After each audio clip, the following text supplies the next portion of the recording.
All right. Live. Hi, everyone. Hi, everyone. Uh-oh. Oh, no. You went black. Can you hear me still? Yes. It's making me sign in, that's all. I didn't know it would do that. Interesting. I know. It didn't do As that. soon as you hit that, and then I before. hit join, it made me made me sign in, so. Oh. I'm just looking at my own YouTube channel to see what people are seeing. Okay.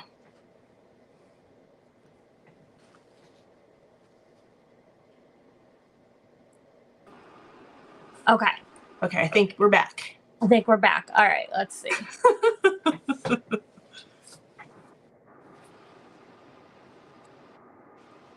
gonna actually move this a little closer too. Maybe.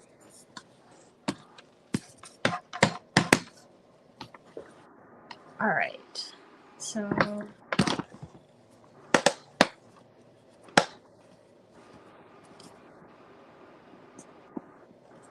just adjusting just to see if I can.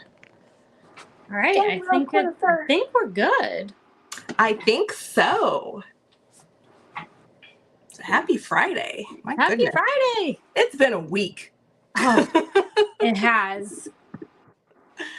I'm so tired. I am too. Well, I was telling you earlier, I was pretty sick earlier this week, and I thought for sure that I had COVID, but it wasn't it. I don't know what it was, but it was not fun. That's what it was. Oh. I'm gonna try to switch stuff for myself so I can see comments actually at the bottom. Oh, that probably didn't work out the way I wanted it to. I have it up for the chat.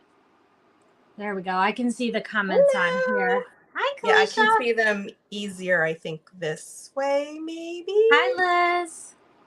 You can see them, right, on your end? Yeah. Perfect. Yay! It's the little things. I know. Hey, everyone. We're just chatting. Yeah. Sewing things. I'm sewing a Mav pack. I'm sewing a pack, but it's different. It's a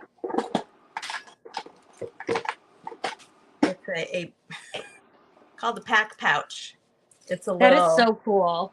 Little Pac-Man pouch. I love that. It's a zipper pouch. So this is actually something that's releasing next week. So I'm making a few more so that I could use it to show you all. It is adorable, and I can't wait. It is with the testing team now. So I want to say we're releasing April 5th. I think I have that right. April 5th. Next Wednesday. Wednesday, I think. Yep. Yeah, so that's the next one. So I'm making a bunch of them. And I'm making a Mav pack today.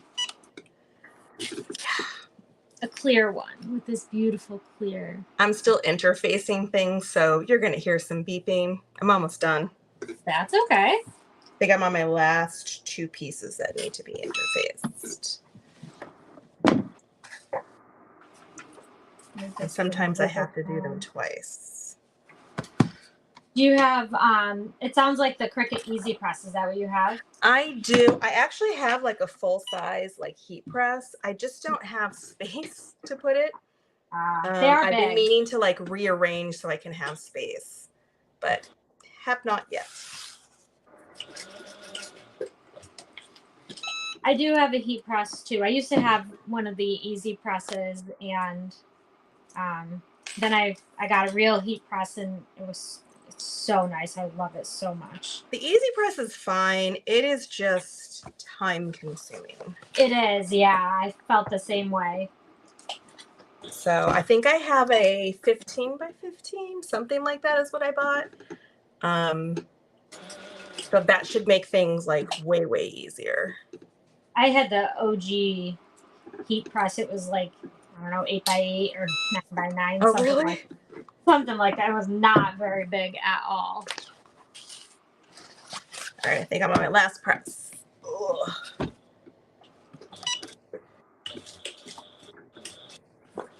Is everybody making stuff with us? Is anyone sewing? I know a few people had mentioned they'd just be hanging out to sew. Yeah.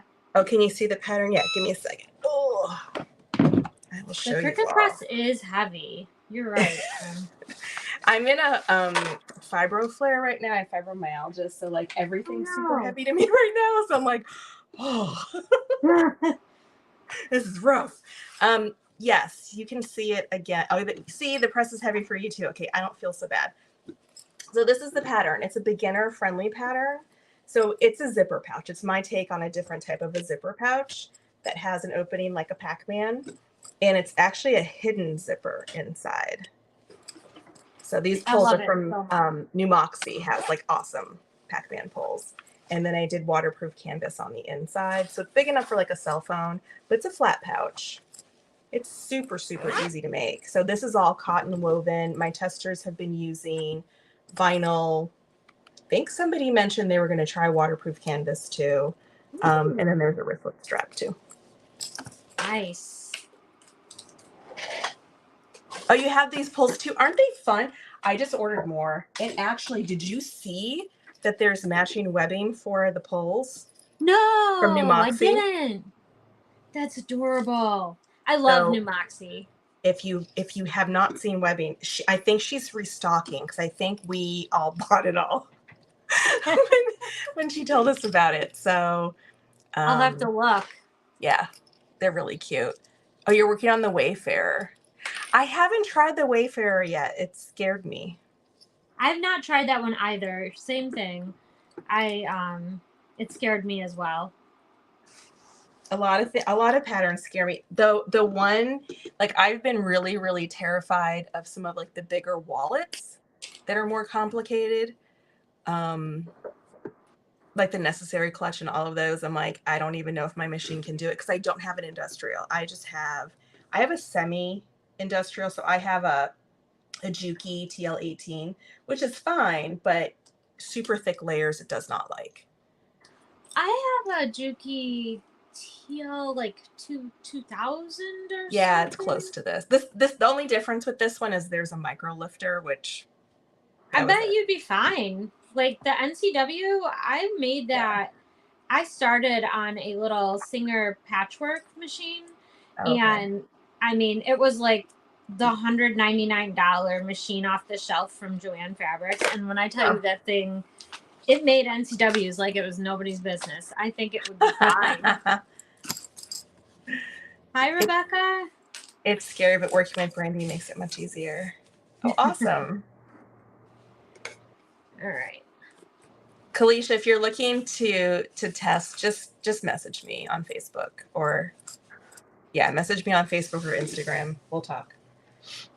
It depends. Like some rounds I have enough testers for, some I don't. So I usually don't know until people commit to test patterns what I need. Hey, Rebecca.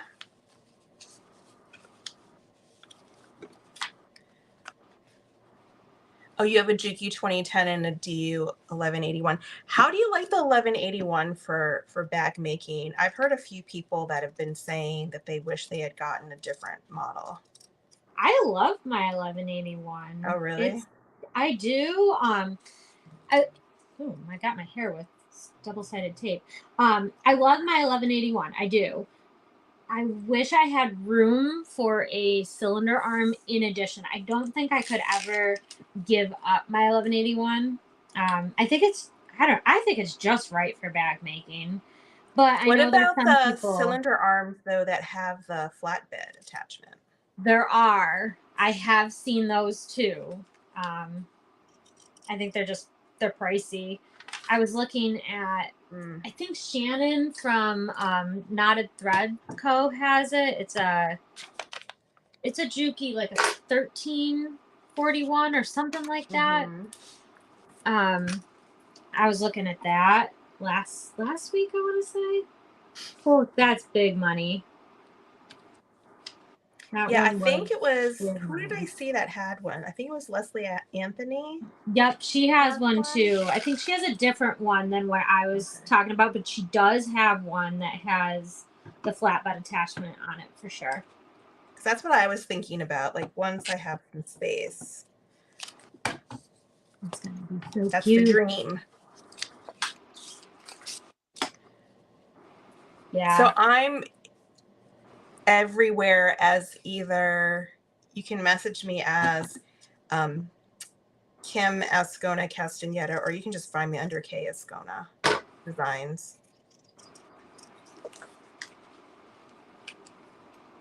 I didn't know enough about him when I bought my 1181 either. Yeah. Some comments in here. You need a cylinder arm too, Kalisha. Yeah. I feel like we all do. Oh, Leslie has the Texo. Yeah, somebody had mentioned that the Texos are really good too, so I was looking at those. Oh, did I not cut orange? This is...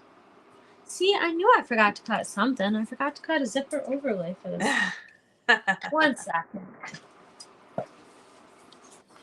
And now I feel like I missed some things too. I don't know. I'm not sewing, but I'm ordering vinyl. Where are you getting vinyl from? I just ordered some from Fabric Therapy, but I totally missed the beginning of the sale. I didn't realize it was going on sale at like 3 o'clock my time. And I didn't catch it until like 4 o'clock. So by then, like almost everything was gone. You got a whole lot more than I got from them. Well, it's funny because whatever was available, I pretty much just try to grab, unless I just really didn't like the color. But I'm like, I don't even know what color this really is. It looks okay. I think, I'm not sure. We'll see what happens when it arrives. As long as it doesn't look hideous. Yeah. That's what I did with the Wonderground last night. Oh, did you? It was just add to cart 4 times, 4 orders later. That's what I end up doing, like for most of these like big sales. I'm just like add. I don't even know what I just bought, but I grabbed it. Yeah, I did the same thing. I was at the dinner table last night. My husband was like, "What are you doing?" I was like, "I'm trying to buy that clear vinyl I've been trying to get for 2 weeks." And I added to cart, paid, and the first time Apple Pay did me dirty and it didn't work. Oh no. It just Apple Pay, like the server failed or something, and then it was like out of stock. I'm like, oh.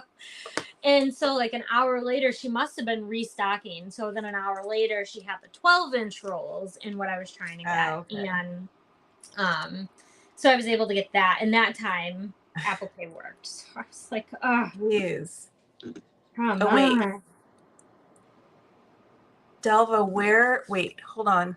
What I'm pre-order? missing. Where are people ordering from? Because you're saying there's a pre-order tomorrow. Oh, pre-order from where? Wonderground? Fabric Therapy? Where? Because now I'm like, do I need to pre-order something?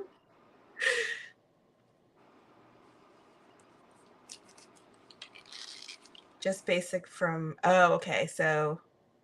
Just the basics from MPV. 18-inch. My punk embroidery, I'm assuming. Fabric. I'm so confused. I don't know. Oh, Fabric Therapy is having their pre-order tomorrow. I'm not a big pre-order fan. I always forget about it, and my problem is, yes, I will forget what I pre-ordered, and then I find something similar in another shop, and then I end up ordering it, and then I have like twice as many things as that I need, and then I don't know. I don't want to destash it because then what if I need it, and then I just snowballs. It's a vicious cycle, isn't it? It really is. All right, I think I have everything. All right. Do I need to make some tabs? Yes, I do. D-ring connectors, I mean. All righty. Trying to decide what to make. Oh, what happened with my light? Something happened. Oh. Hi, Linda. Hi, Raymond. Linda. from Boulder. How is it in Boulder? Freezing. A friend of mine is yurting right now in Seattle. It's cold. Nice. All right, so I'm doing this. I'm trying to find all my pieces. I don't need these, right? Do I? Don't I? I don't know. I guess I don't. Trying to get organized. So I'm going to be doing the backs of 2 of these in this like fun Pac-Man fabric. And then this one, which I think is really cool. Ooh, I like that. So these will be the backs of 2 more of them. This is from My Little Shindig. Nice. So I'll do that. It's windy there, Rena. You know, it's been unusually windy here. I'm in New York, and it's been so windy. We're under a wind. Yeah. Severe wind watch or something. I don't even know. We have one again this weekend. Oh, really? Yeah. Crazy. It's unbelievable. My friend is in Seattle. We're expecting severe storms and tornadoes tonight. Uh-oh. Oh, you're in Indiana? Yeah, Indiana is just, I mean, I feel like there's always tornadoes. Just because it's so They flat. do have rough weather out there. Yeah, well, stay safe. Yes. Tornadoes are scary. I lived in Texas for a few years, and I had never experienced tornadoes. I'm from like the Boston area. Yeah. And so I didn't know what a tornado really was. I mean, what I saw on TV. Right. And then we experienced it, and I like looked out my bedroom window, and there was like a funnel cloud. I'm like, holy crap, we're gonna die. It was fine, but still. It was not fine in the moment. No, it really was not. Ugh. That's one thing that I've always been okay with is our weather. I mean, snow stinks and all, but it's generally not gonna kill you. You know, like hurricanes and tornadoes and other horrible kind of weather. So. Oh, you got the Friends vinyl. Oh. I heard about that one. She has retail and her pre-orders close the 5th of each month. It's only 4 weeks after that. Who is that one? Thanks. Isn't my chair fun? It's a purple cow. I love your chair. It's so stinking cute. I've been obsessed with cows and purple cows for a really long time, ever since I was like a kid. And when I saw that they had a purple cow chair, I'm like, well, I mean, it's fate. It is. So I was showing some of my friends, and they're like, of course you would find that. I'm like, well, yeah. I love it. It's so adorable, though. All right. I just remember what I forgot. I wonder if I have any in here. Forgot D-rings. Oh, I think I remembered those this time. I usually forget D-rings, too. I might have to go seek those out.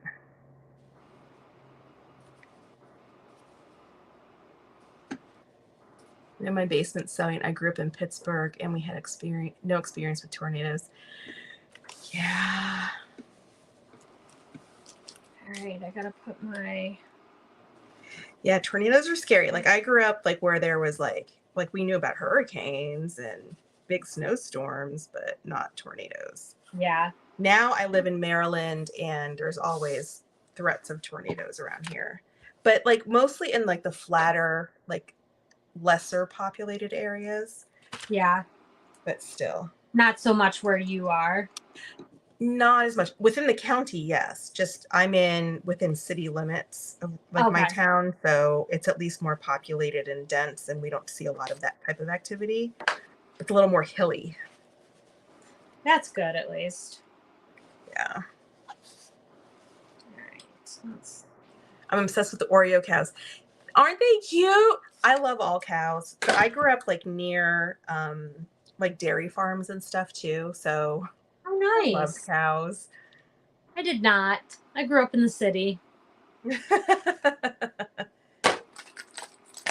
it's pretty much in the country. All right, let's see. I'm gonna put this tag on. Maybe.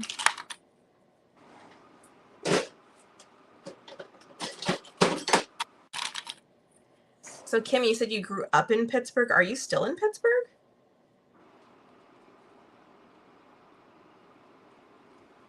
Oh, I'm making, it's a new pattern that I'm releasing next week. So I'm making up a couple more samples for promotion. So it's called a pack pouch. It's a little Pac-Man. And it's just like a flat zipper pouch with a hidden zipper on the inside. And I am making a math pack. Nothing exciting. That thing is so cute, Kim. Isn't it fun? Really is.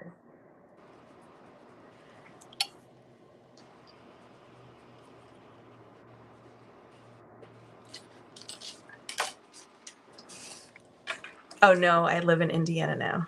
I was gonna say, ooh, Pittsburgh. Pittsburgh's fun. I went to school, I went to Penn State, so very familiar with sort of that area. More central though.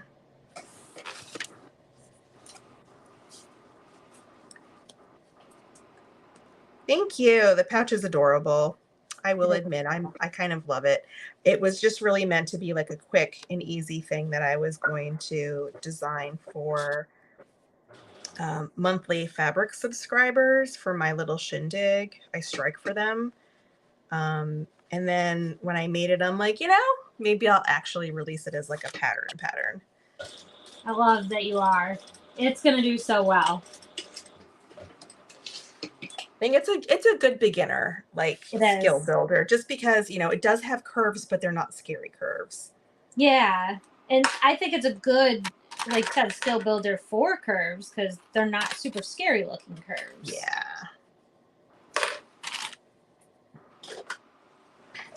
And my testers are having fun with it. They're doing all kinds of things with the shape.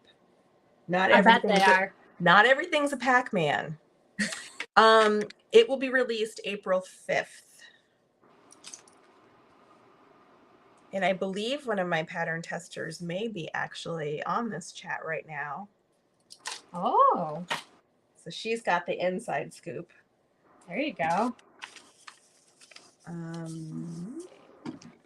But everyone's having fun. They're doing some very creative things with it. I usually have pretty nice set of extremely creative sewists. Good. That go crazy with patterns, which is fantastic. That is trying to decide what color ghosty I want on these two. I'm over here trying to line this.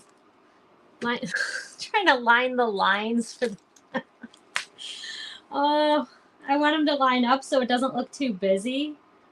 Oh yeah. Oh, because I'm doing the pocket on the front, so like I'm putting another piece behind. There we go. I think I got it. And then I gotta trim it down. I know there's something wrong with me. I'm aware. So I didn't want to call you out, Rebecca, but since she's saying yes, it's Rebecca Hill. It's a pattern tester. Oh, the jelly vinyl hasn't come yet. Well, we're promoting from what, the 5th through 11th. So there's time. That's going to be awesome. She has a really good idea. I won't say what it is, but it's really amazing. Rebecca does so many amazing things, so I'm sure she will not disappoint. She does. Decisions. I'm trying to see what I'm gonna like here. I don't really like that. It's too matchy. I like this. Maybe. I like this.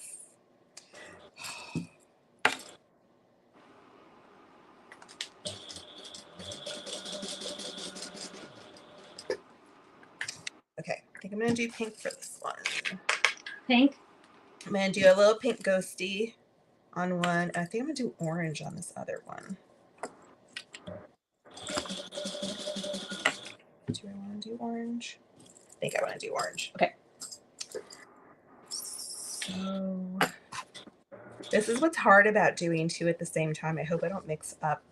I know. I just was doing that before we started, separating everything for the two so that I don't mix them up. I'm hoping I'm okay. I hope I don't. I'm just trying to be real careful about it. If I do it, wait, I think I already messed it up. That way, okay. Yeah, the pulls are super fun. So the pulls are from New Moxie.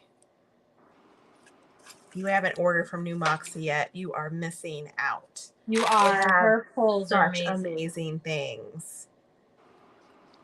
She has some adorable woven fabric too, but I love her pulls.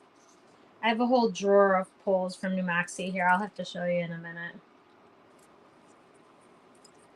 Hopefully. And she sends them in the cutest stinking tin.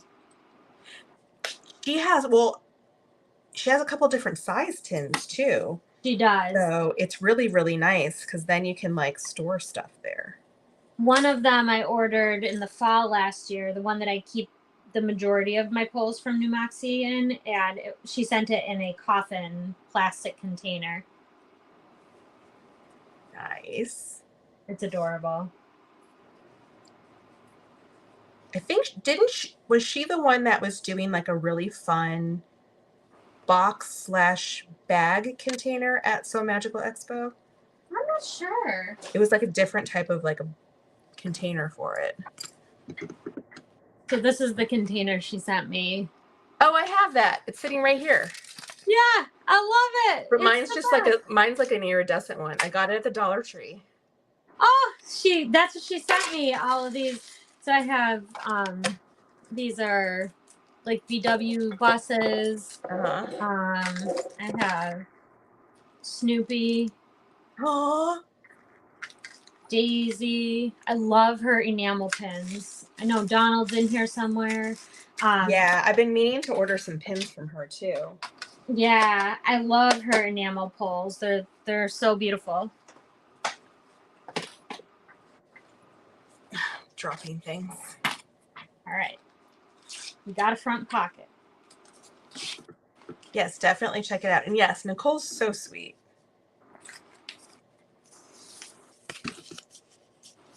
Those pulls are awesome. Oh, yeah. Do you have both? Oh, do you have both of the coffin containers? Is that what you're saying? Like both colors? When I went to, like when I got this one at the Dollar Tree and they had the clear one too, like, and I was like, I don't know which one to get, but this one was like, kind of like a fun rainbow iridescent kind of a color. So I got that. It's cute. Oh, hey, Lori. Oh, so that was her with the handbag things. Because wasn't it like a bigger like box, but it looked like a handbag to like put everybody's stuff that they were buying in? I think that's what it was. That's cool. I think Linda was telling me about that, Linda Kolb. It's really, really cute. They have such fun stuff. Did I cut out enough? Oh, I did. Here it is. Let's get my zipper panels on.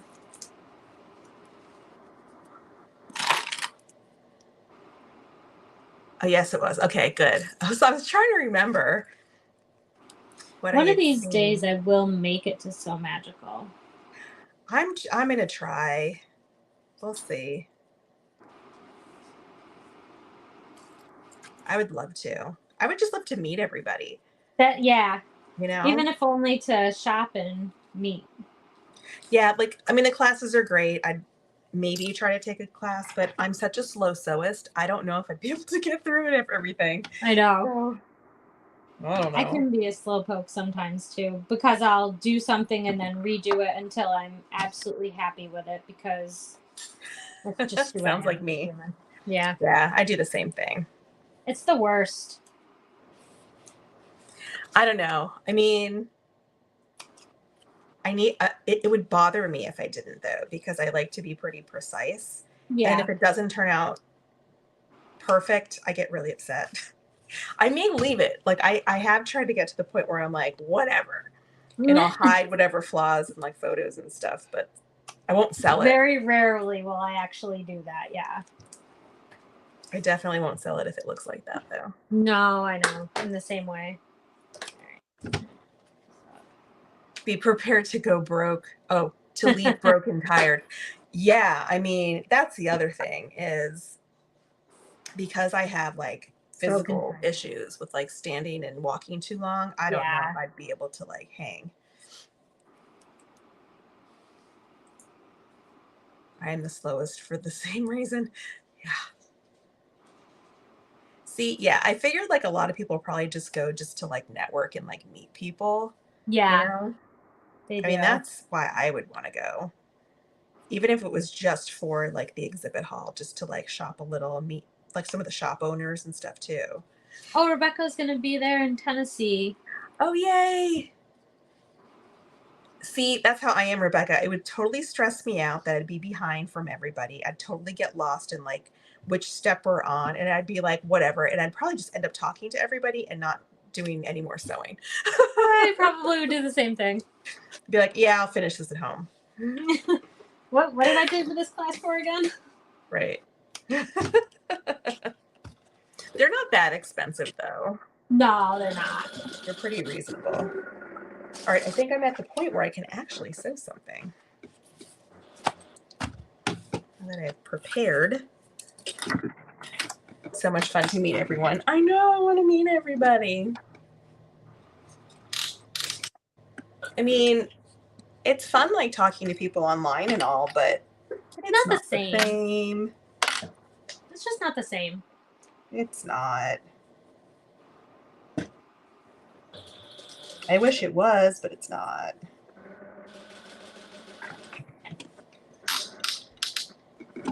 Actually been thinking about trying to do like more like just Zoom calls and stuff with people again. I did that at the beginning of the pandemic. I'm like, I think I just need to again.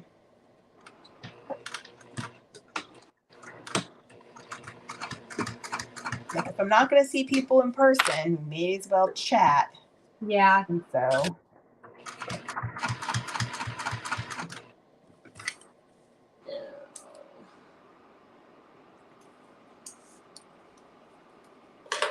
Isn't Zorel going to be doing some retreats and stuff too? They're haunted retreats? I feel like Wizardry did one just recently. Yeah. I know Lauren is doing So Whatever Weekend or something. Oh, that's right. I forgot she was doing that too. Yeah. I don't know when, but I do remember hearing about it.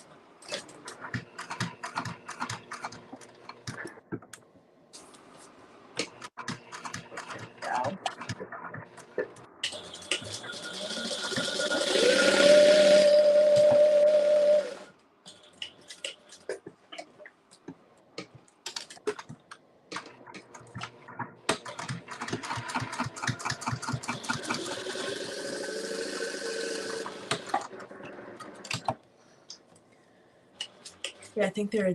Oh yes, yeah, they're doing the haunted retreat. So Zorel's going to do that haunted retreat, but I hadn't heard like any more. I think they had mentioned they were going to be doing one in California to start.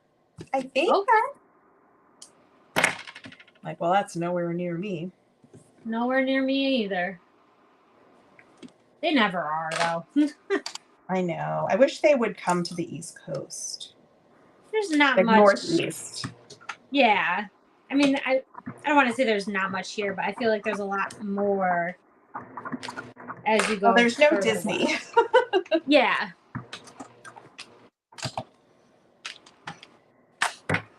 It would still be fun.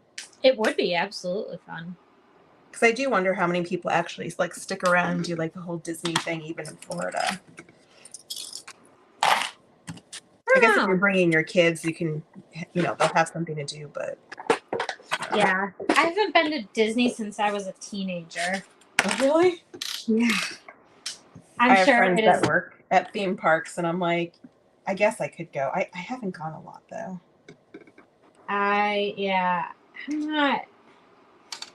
I'm torn. I would love to take my kids, but also I don't know that my kids would have a good time.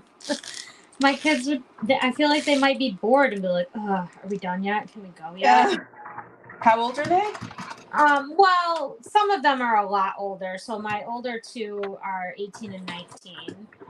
And then I have one who is going to be 17 this spring. So he's like right up there too with the probably like, are we done yet?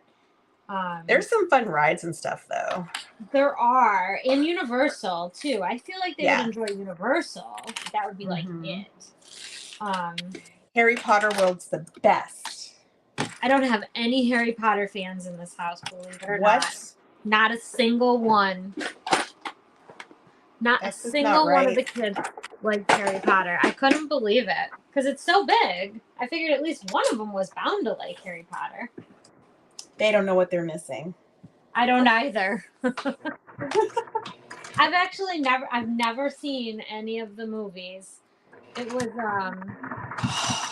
You have some homework. I know, I do. I know, right? It was a running joke with my little brother when I was pregnant with my oldest, who's 19. I don't know what movies were coming out then, but whatever it was that was just coming to like DVD or something the summer of 2004, he was trying to watch with me and I kept falling asleep on the couch. I was tired. I was pregnant. And every time he turned around, I was sound asleep snoring. And each time I would come over, he would start a new movie and I would be out like a light in like 4 minutes flat. He's like, oh, you don't even want to watch, do you? I'm like, that's not it. I love Harry Potter. The books are way better than the movies, of course, but still. That's how it always goes, yeah.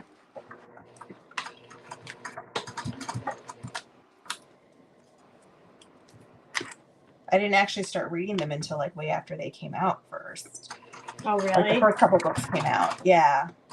And then a friend of mine at work actually mentioned them to me. Like, we have very similar tastes in like books. She's like, you have to read this. I'm like, really? Isn't it like a kid's book? She's like, no, I'm telling you. I'm like, okay. Yeah. And then I totally got hooked. And then I ended up getting the rest of my coworkers hooked on it. Nice.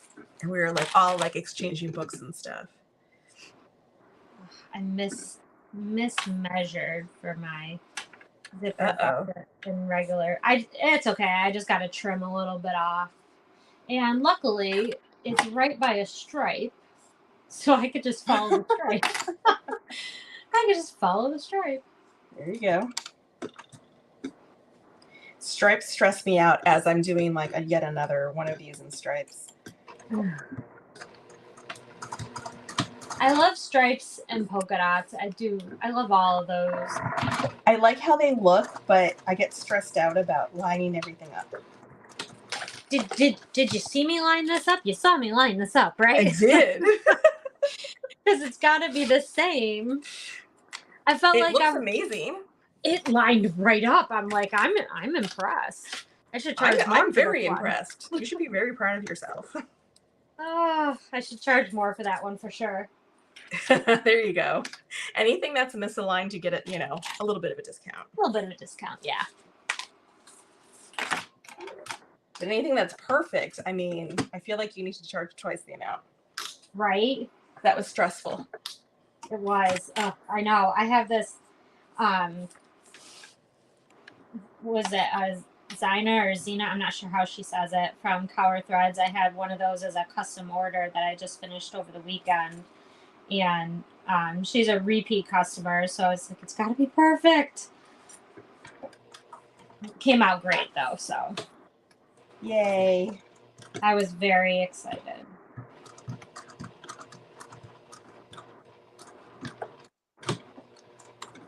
I used to do a lot of commissions, and then it got way too stressful for me because I am such a perfectionist, and I just would redo things like 20 times. I'm like, I can't do this. I can't make money. Like, I'm glad it's not just me. Like I shy away from those sometimes because it's like I also have to want to make it. yes. Isn't it a thing of beauty, Lori? It was a beautiful match. Yeah, but I feel like I have to want to make it, and if I don't want to make it, then it's not going to be any fun, and that's how I feel it's going to about take me it too. 10 times as long to make it. Well, I'll procrastinate because I don't want to make it. Yes, that's exactly what happens. And it's not necessarily the bag itself. It could just be like what's been chosen for materials. Like maybe I don't like working with them the best, or if it's not me designing it and making like the decisions, that's where I have an issue. Right. It could look perfectly beautiful the way the person wants it, but I'm like, absolutely. Yeah, like meh. Lori says she's the same way too. I'm glad it's not just us. But I do notice more and more people don't really want to take custom orders for that reason. They're not necessarily inspired by what they're being asked to make. Not that there's anything wrong with what they're being asked to make. Yeah. But, yeah.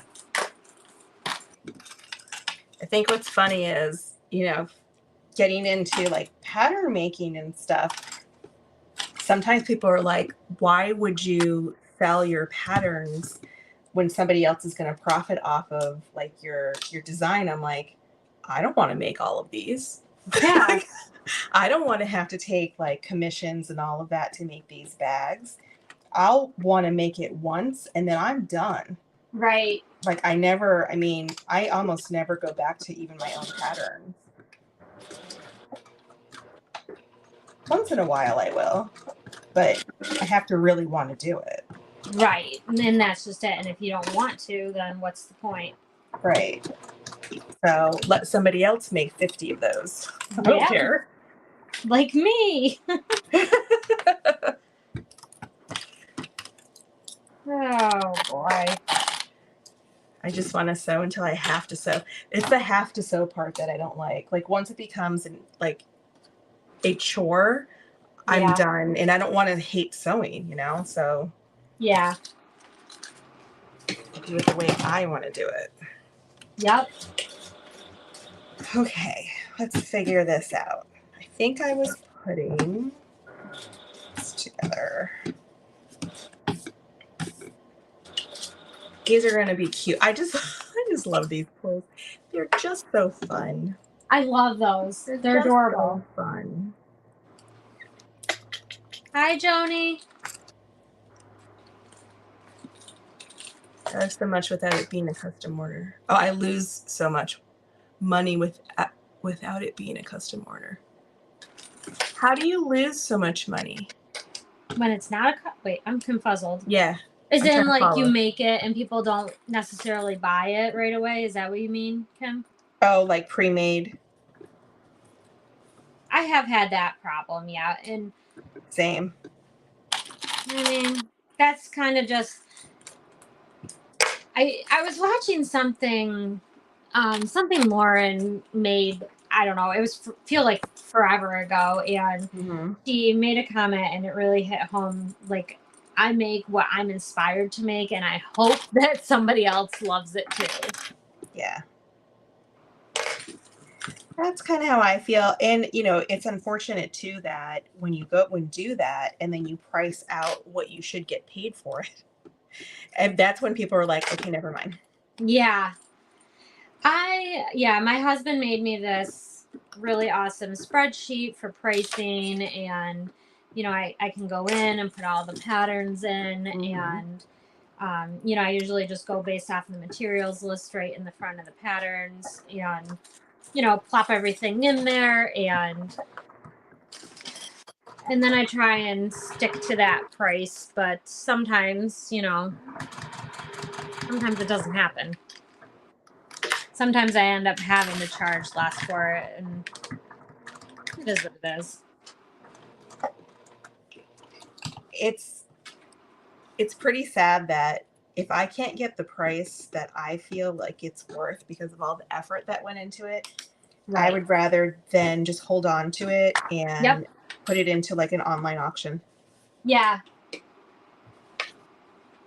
Oh, I didn't line this up the way that I meant to line it. Darn it.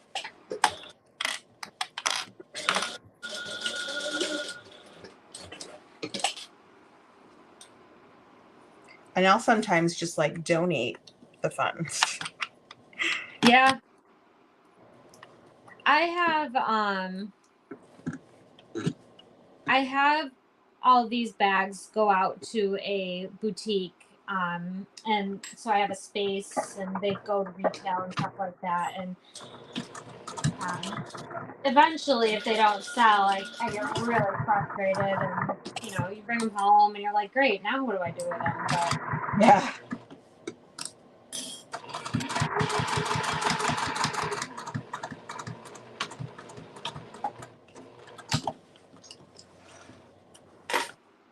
You'll gift them if they sit too long, Lori. Yeah, I've done that too. I've definitely gifted some.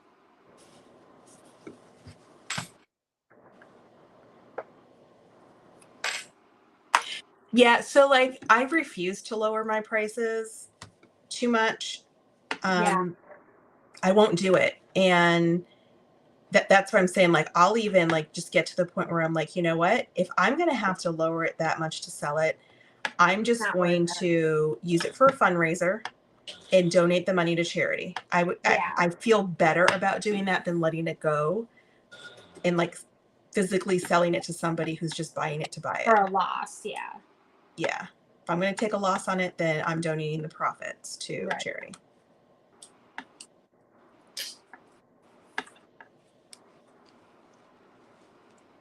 I don't know if that makes me petty, but whatever. No, it doesn't. I just refuse. It does not make you petty. Yeah. Oh, you mostly sell to seniors? Oh. So I only make some items in their price range. But at least you know that going into it, though, that they're only going to have so much, right? Yeah, you know what your target market can spend. Yeah. I think that's fine. I'm the same way, Kim, though. I keep fixing things that aren't because they're not perfect, and then I sell it like, or I price it for way less than what it really should have cost because I just made like a gazillion different changes to make it perfect. Then you're talking hours. Like I try to think about like what my hourly rate would be, and I try to pay myself $20 an hour, which is nothing, and I can't always make that because of how much time things take. Yep. Yeah. And if someone's asking, like I've had someone ask for like a specific design, and so then, I can't charge $20 an hour for that because now I've spent time looking for the pattern, reading, learning. It's not something that I've made before, so, it's going to take me twice as long to make it, and it's you can't charge by the hour and still make out on that stuff. So you lose stuff, like you lose money on those. I think it's funny that so many people think that handmade items are going to be cheaper. I'm like, no, they're going to be more expensive. It's so funny because so my youngest little boy is on a bowling league on Saturday mornings, and one of his teammates' moms, she had an adorable lounge fly bag a couple of weeks ago, and she bought a bag from me recently, and she loves it, and she had the lounge fly backpack with her, and I was like, oh, I love me a lounge fly backpack. They're beautiful. And she's like, yeah, I bet you could make one too. And I'm like, I could, you know what? I absolutely could. But I can tell you right now, it would just be cheaper for you to buy the Loungefly backpack for whatever they're charging you versus me charging for one. Because I promise the price probably wouldn't be anything close to what you would expect. And I was like, no. Do you have $500 to spend? Okay, then we'll have a conversation. But if you don't, then... No, she was really good. She's like, no, I get it. Yeah, you have to charge for your time. And I was like, they're really intricate bags. And some people I don't think understand how long it takes to make a bag. Yeah. Just cutting out and like ironing and interfacing, my goodness. Yep. Exactly. Plus, I never feel like it's good enough to ask so much for. I'm the same way. I'm like, are people really going to like think that when I'm trying to charge them like $300, $400 that it's actually worth that? Yeah. But then I go and look at like other, manufacturers, and it's being manufactured in a factory, but they're still selling things for like $1,000. Oh, and absolutely. You can look at the stitching and stuff. I'm like, yeah, my stitching's better than that. We're about to find out if my stitching is fixed or not, because I'm I'm about to stitch this one, and here will be the moment of truth whether it loops up in the back or not on me.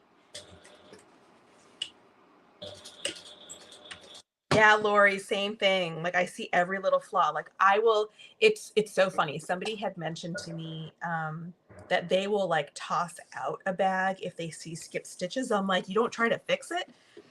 They're like, no, because it's still not going to look right and they'll know. I'm like, okay, I'm not that bad, but if I do see like little flaws, I'm like, I'm not sure I can sell it. If it affects like the quality of the bag, like it might fall apart or something, for sure I won't. Yeah. But there are some that I'm like, no. But then I see people selling bags that they don't look as good as the ones that I have that are flawed, and they're just selling these things. I'm like, yep. And how people do they let go? them. How do they let go of that? I want to let go. It's fixed. They look great. That looks so pretty. I love this. This is that Baja. Yeah, where's the vinyl from? This one's from Lauren Mormino. It's the Baja Zero. That's pretty. It's so beautiful. Hey, Beth. Hey, Beth, how are you? Yeah, Kim, I can't see what you're working on. Is it just my computer? No. It's on purpose. It's a new pattern, and I don't want to reveal yet how it gets put together. It's releasing next week.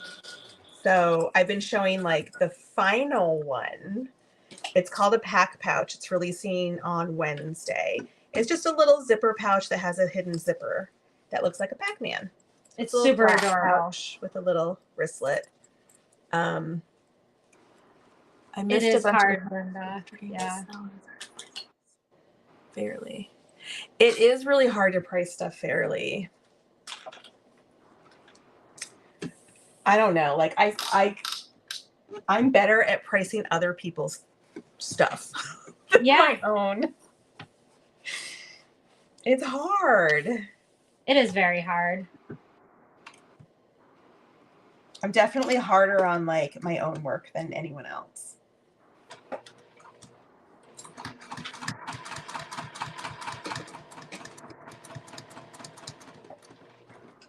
I took a cue from you, Ashley, and I was like, I'm just going to do white thread for everything. It's just going to be white thread. Ah. Oh, it's not fixed. Oh, no. Did you hear that noise? Yeah, I did. I don't know why it does that. Does not like you. It doesn't. Well, it needs to get over it. We've got work to do.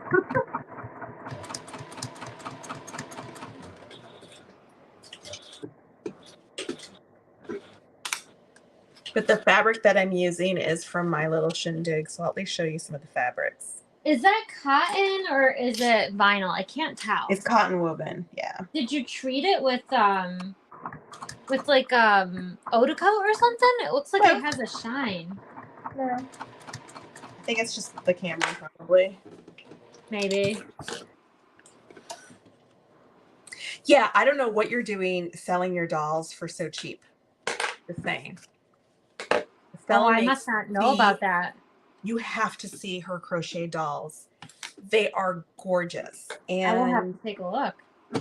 I was getting pricing from her because I'm like, okay, I keep seeing them everywhere. I just need to know like what I'm going to end up spending, because I am going to end up buying some either for myself or family members or friends, like Christmas or whatever. Yeah. More than likely, it'll be for me too. So what am I looking at here? And she told me how much she charges, and I'm like, what? That's it?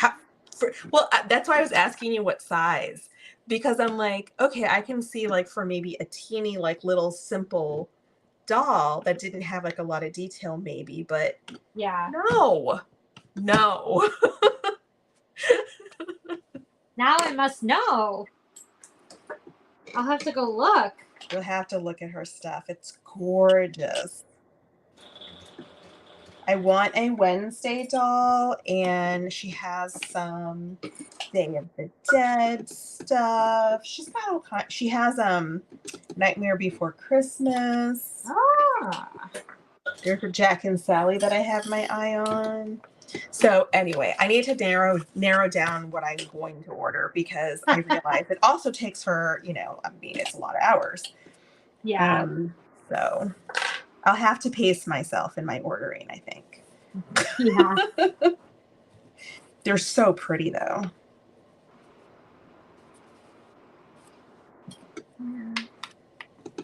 Oh my goodness. Beth. What? Hi, Kim. I want you to know that your dear Rebecca got alcohol poisoning today from your obsessive recommendation of DST. Listen. Okay. Here's the thing. You people just don't understand. Beth, you don't understand. There's just a need for DST in the world. And I understand you don't like it. I understand that you don't understand the obsession. But you know what? Leave me alone. And everyone else who is ordering all of this DST, like, they're on board. I need you to get on board, Beth. I need you to get on board with the obsession with DST. It makes everything so straight. It does, though. And it's possible I still use clips on top of the DST. I do too. Even more straight. See? I do too. Ashley's on board, Beth. I do. Listen, you want to know how on board Ashley is? Let me show you this. Oh, see? Here we go. I'll pull out mine too. Let's see. I want to see her stash, because I feel like the stash that I have is. See. All right, hold on. All right. We can play that game. Tape We can play that game. Yeah. And I just ordered 4 more 1/8-inch rolls. Okay, and wait, I saw that you have some from Waywack, right? Yeah, that's all from Waywack, but I like the I have Tandy and I have Waywack. Here's the thing. I explained this a couple days ago. So I usually use Tandies. Yeah. And I think I had maybe used some from Waywack before they got the super strong stuff. So I was like, oh, well, whatever. It's not as strong as Tandy. So I kept using Tandies. And actually, Wefton Wart, theirs is close to Tandy too. So I was like, okay, I'll keep using these. And then I was told that, because I was like, I just wish there was, like, I could just super glue everything together, because that would make me happy. Yeah. Because still, even with DST, it can still slip. Yeah. And then Louise Mercer tells me, have you seen Waywack's tape? It's strong like super glue. I'm like, what do you mean, Louise? And I had just gotten my Tandy order in of like 9 rolls of tape. And so I go to Waywack and I ordered a bunch more. Yeah. And she's right. It is so strong. It's awesome. Isn't it? And I didn't realize that, like, I don't understand this. So I go to Tandy and I get like a little roll like this of like 1/2 inch. Yeah. And I go to Waywack and I get a 1/2 inch roll. And it's just like, I never use 1/2 inch, by the way. So I was like, very rarely do I use 1/2 inch. What am I going to do with this? And what am I going to do? I'm still on the same 1/2 inch roll that I've had for But I have now like a big roll and a little roll. I have 1/4 inch. I have like a bunch of 1/4 inch now. I never use 1/4 inch. And then this one came huge. So like, I don't know. I have a ton of 1/8 inch. That will be used within the next like month or two. Oh but yeah, like, 1/8 inch I blow right through. The rest of it, I don't know what I'm gonna do. It's crazy. I love the I've got all of that is all from Florack. I do love it. It's very strong and it sticks to waterproof canvas on both the right and wrong side, which I know some doesn't. So I love it for that. I hate that I have to have scissors to cut it. That's the only thing I hate. Which is I love the weft and warp coat tape. I love her tape because I can just tear it. Yeah. And her bags are pretty badass too. Yeah. So. I'm still watching Just on a Call with Apple. Oh. Sent my laptop to the Apple store. Because the quote given now my son is the same as in PA. Oh, so your computer's gone. That stinks. Sent my laptop to the Apple store in New York City because of quote given. Now my son took it. Oh boy. The Apple store, that's always an experience. Good luck. Yeah. Basically. Jeez. But see, a lot of people are team DST. Makes me happy. Yeah. Makes me happy. I love it. It makes life so much easier. I agree. I'm about to use some on a zipper. Yep. I had all mine like all my stuff was pre-taped. Do you still use it on clear vinyl? I do. I did. Yep. Yep. I sure did. Because I'm going to bind it with jelly. Yeah. You're never going to see it. So you're never going to see it now. Well, even with some of the clear where I didn't bind with jelly or anything, you still won't see it. You still don't see it because it's clear. Beth, open your eyes. I'm going to close my eyes. Yeah, you close your eyes, Beth. When I get to that point, I'm using DST.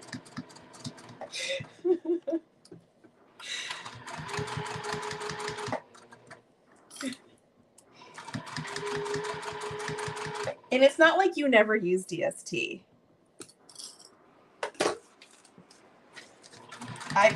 I was watching, what video was I watching and you were talking about you could use DST here? Because I remember Rebecca had called you out on that too in one of your tutorials. Wasn't it the Heartbreaker? Didn't she use it in the Heartbreaker? I feel like she may have. I don't remember. I don't think that was the one I was watching though. But I was like, oh, look at this. How does my machine handle? Has my machine handle DST? So that's why I use 1/8 inch. So for the most part, I use 1/8 inch so it stays out of the seam allowance. If I am sewing over it, that's why Beth was mentioning that Rebecca got alcohol poisoning from sniffing the alcohol wipes, is because if your needle gets sticky, you just use these little like alcohol prep pads on your needle to take off the stickiness, and you can keep sewing. So it doesn't really bother your machine at all. You just have to make sure you're checking. You give choices, Beth. Oh, I let people know it's an option. I give choices. Whatever, Beth. Just give it up, Beth. We love you. Even if you don't want to use double-sided tape. Yeah, I agree with Delva. Like, we all can't be like you, Beth, and just be perfect and not need DST. Some of us need DST. I need it. It's definitely a crutch, I will admit, but I do need it. A necessary one. It makes it also pretty and perfect. It does, though. And it's less aggravating because at least things don't slip. Yep. This freaking light, I swear. Why is it doing this? I keep adjusting like the temperature of the light.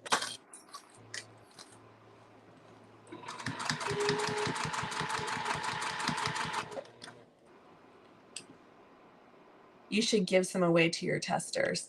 You know, it's funny you say that because I was like, I wonder if there's a way to like cut some of these big ass rolls in half because it's so much. They are some big rolls, that's for sure. They're giant.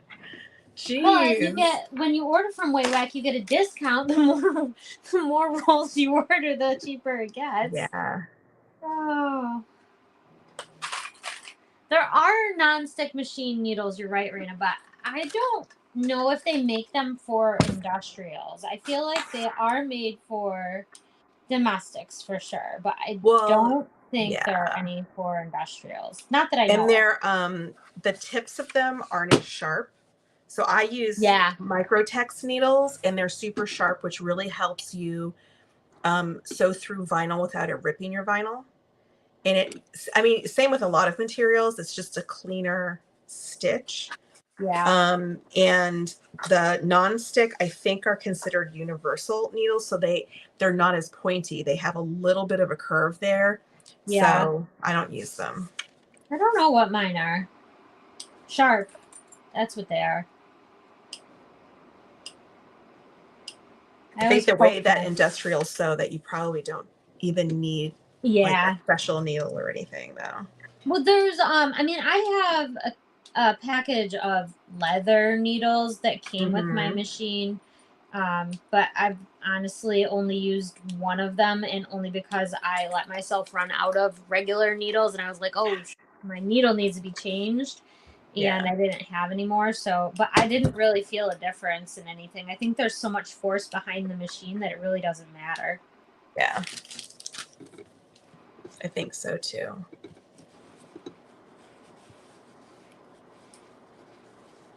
Do you have to use scissors on the Wayback tape? You do. It's like you do really have to use scissors. Yeah. Sticky. I'll pull some out. But it's such strong tape. So there's a new hyper stick is there, like super heavy. Yep, that's brand. What I have. It's pretty awesome. I was just using the 1/2 inch, but let me see about the 1/8 inch. But it's like sticking to the plastic, just trying to get it out of the bag. I know. And I mean, even like when you feel it, it's like this whole like roll like sticks to your hand. Yeah, it does. It's like, so let me undo it.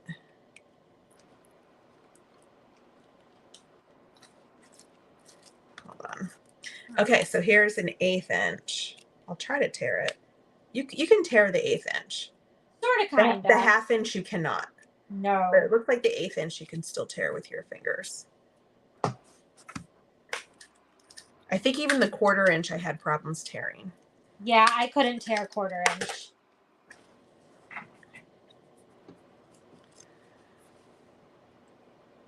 I definitely could not sew a zipper into a zipper box with that DST. Beth is a master. Neither could I, Rebecca. Neither could I. Yeah, same.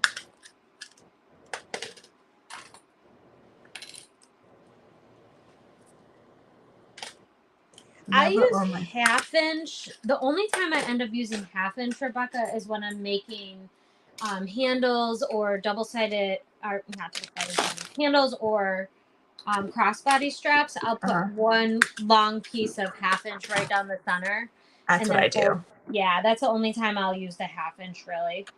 Same. That's pretty much when I use it too. So wait, Dalva, just because you're in Puerto Rico and Wayback ships with FedEx, they're considering it international shipping? What? That doesn't make sense. So like 2 rolls are $44? That's ridiculous. Yeah, I use my snips too, Lori. I have like 4 sets of snips over here, so I'll just like use those.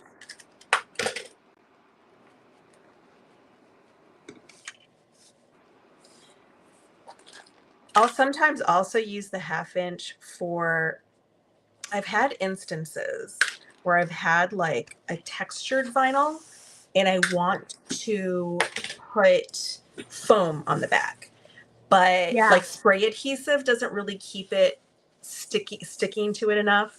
Yeah. So I'll sometimes use 1/2 inch DST, a couple strips, especially with the really like heavy stuff on the back, and put my foam on it that way. Yeah, it really helps. I've done that too. So lots of options. And then I'm not sewing through it at all. That's just holding it together. Because especially if I do have like foam on the vinyl and I'm having to manipulate the vinyl to sew, it'll come off. It'll come apart from not with that stuff on it. It's not. Yeah. So it's helpful. I think I did that on, what did I just sew? Oh, one of the ice cream bags that I just sewed. I did that. It worked out well.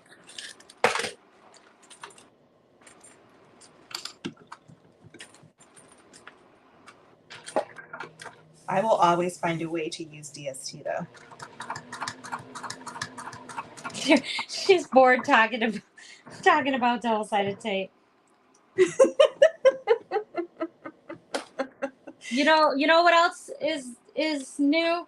I missed the retail at Fabric Therapy for the TPU, Beth, and I'm very sad. I missed it, all of it. There's none of it left. It's all gone. I just got a few rolls, but I don't even know if I'm gonna like it. I don't even care. I just was like, I need it. I obviously need it. Just want to use something.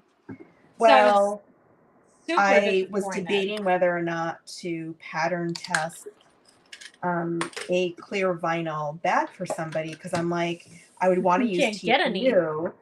And when I test, I don't like to use the expensive like Fabric Therapy TPU, like the printed stuff. Yeah. If I'm testing a bag, like after I've made it a few times, yes. So I was like, I don't know if I have any TPU I can use for it. And I went and looked and I didn't. So I was like, well, if I can get some in the sale, maybe it'll arrive in time so I can test that bag for her. But so I'll have to let her know that I think I can do it now. I was really disappointed today because I had ordered some TPU from a shop and it came in my mail today and I was so excited because I'm like, yes, I finally got them, right? Yeah. And I opened it and it's stiff, just like PVC.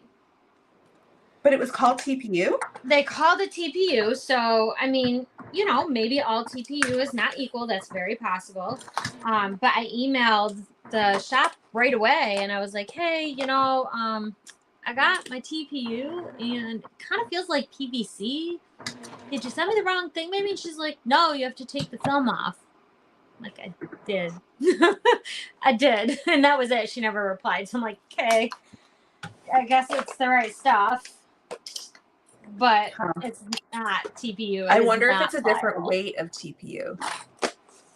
It said it was a 0.5 millimeter, I think, which is what the other TPU I have is. So I was like, I was not expecting anything different, but I'm like, dang, it's just like PVC though.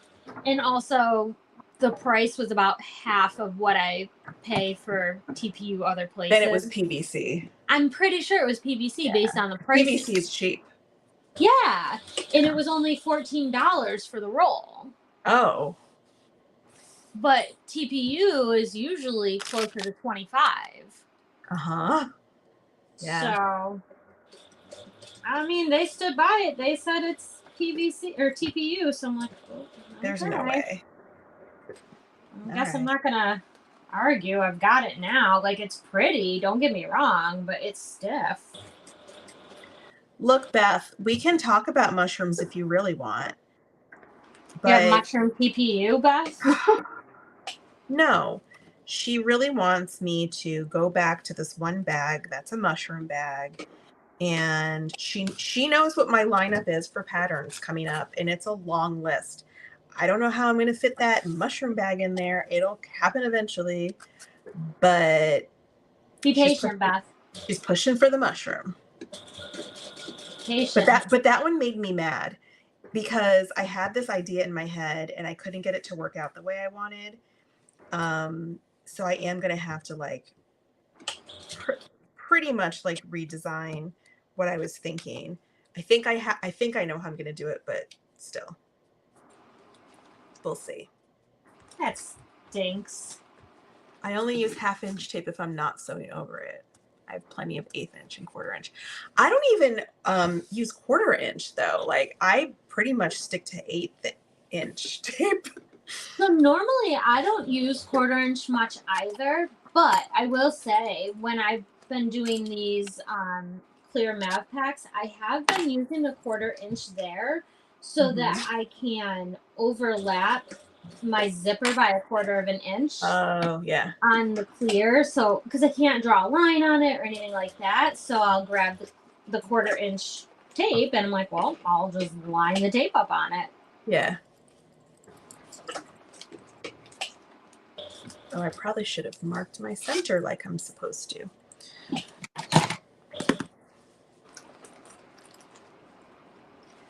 But yeah, 1/8" tape makes me happy. 1/8" tape is beautiful. Where it's at. I did order some 3/16. Oh, I've never used that one. I think Tandy had. I think it was Tandy who had it. Somebody had it. May have been WeWick. I don't know. That was fine too. Like I was just wanting something like a little thicker. Yeah. But the eighth inch is fine. 1/8" is just so perfect for, I mean, like really anything, but zippers, really. Yeah. That's what I mostly use it for. Yeah. It changes my zipper game. I'm not on my game like Beth, apparently. Oh, I didn't grab labels for this. Because I use tape for like my bag labels too. Yeah. I didn't grab any for these two. I have to do that.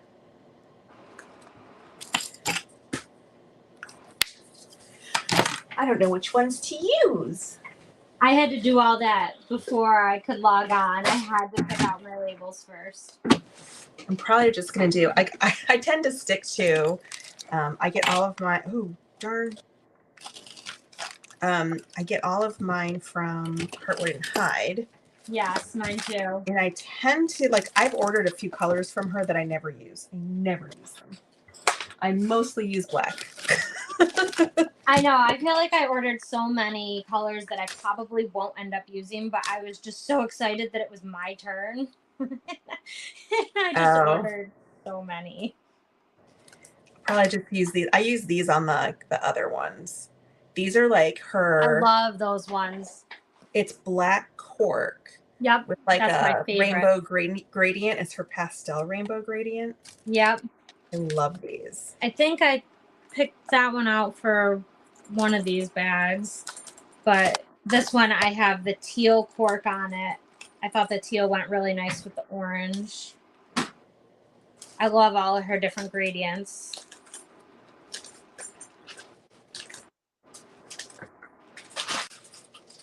And then she has the laser engraved ones. Those are beautiful too. Yeah, I have some of those too. Oh my gosh, getting this tape out of these bags. It's horrible. That's why I'm saying the Weston Warp Co tape, the bags are badass because they're non-stick bags.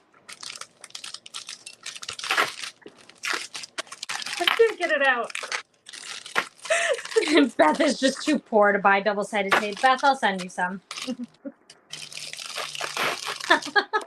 And you'll have fun like that. Okay. Oh, because I need a 1/4 inch for a label. Oh, God.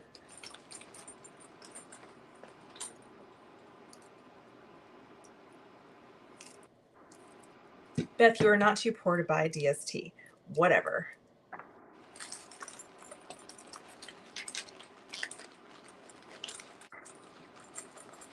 All right, I got to turn it and make sure I didn't, like, jack it up. It's going to be so cute. That is adorable. I'm still impressed with my alignment of double. I'm pretty impressed too. I mean, good job. All right, let's bind it. I gotta say, I really like jelly binding. It goes around corners like it's nothing. Like if jelly. I haven't tried to bind with jelly yet. Oh, it's amazing. See, I put 1/4-inch double-sided tape on the back of this too. So.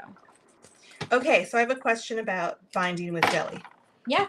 I had made, I forget what I made, but it was a turned bag with jelly.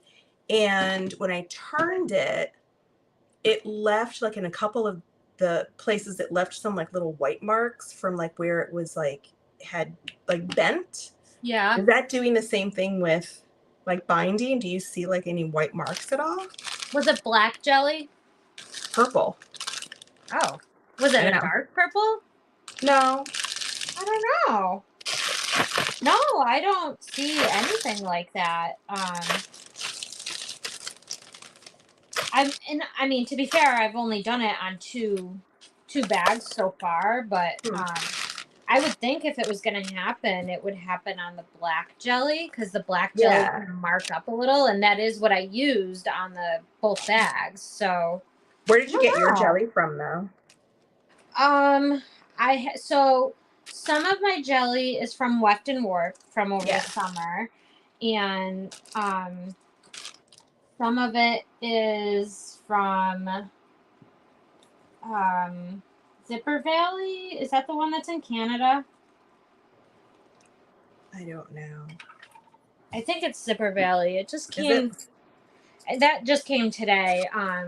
Some of it's from there, and then I have some from a couple other random small places. Don't talk about anything fun. You got it, Rebecca.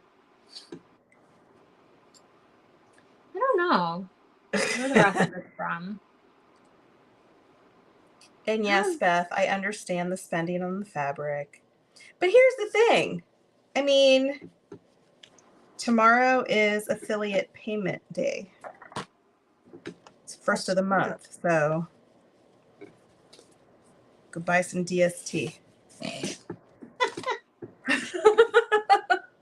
Sorry, Beth, you're not going to win this one.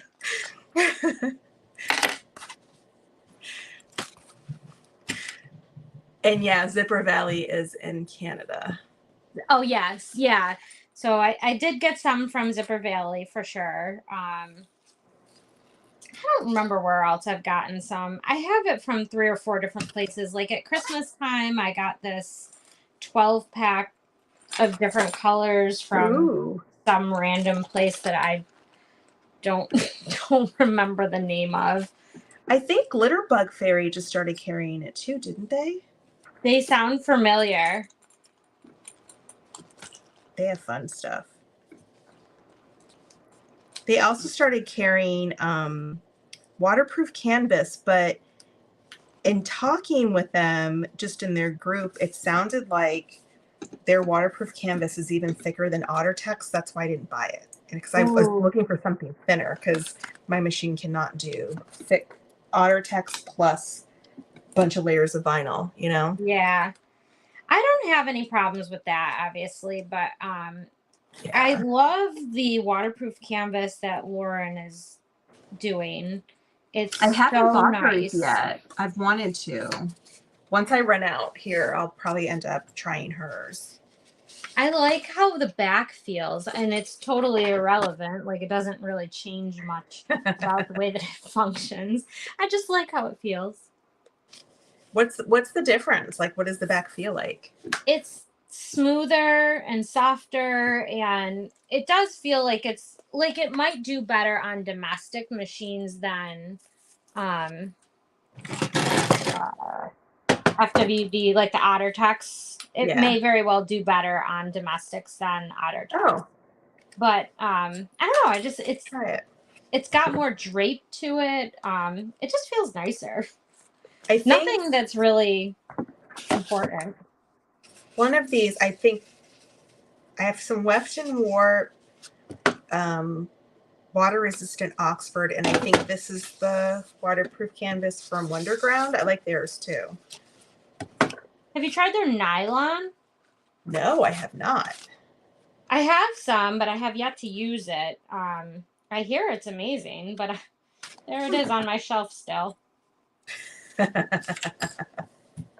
My shelves that are look, I'm using more DST. Yeah.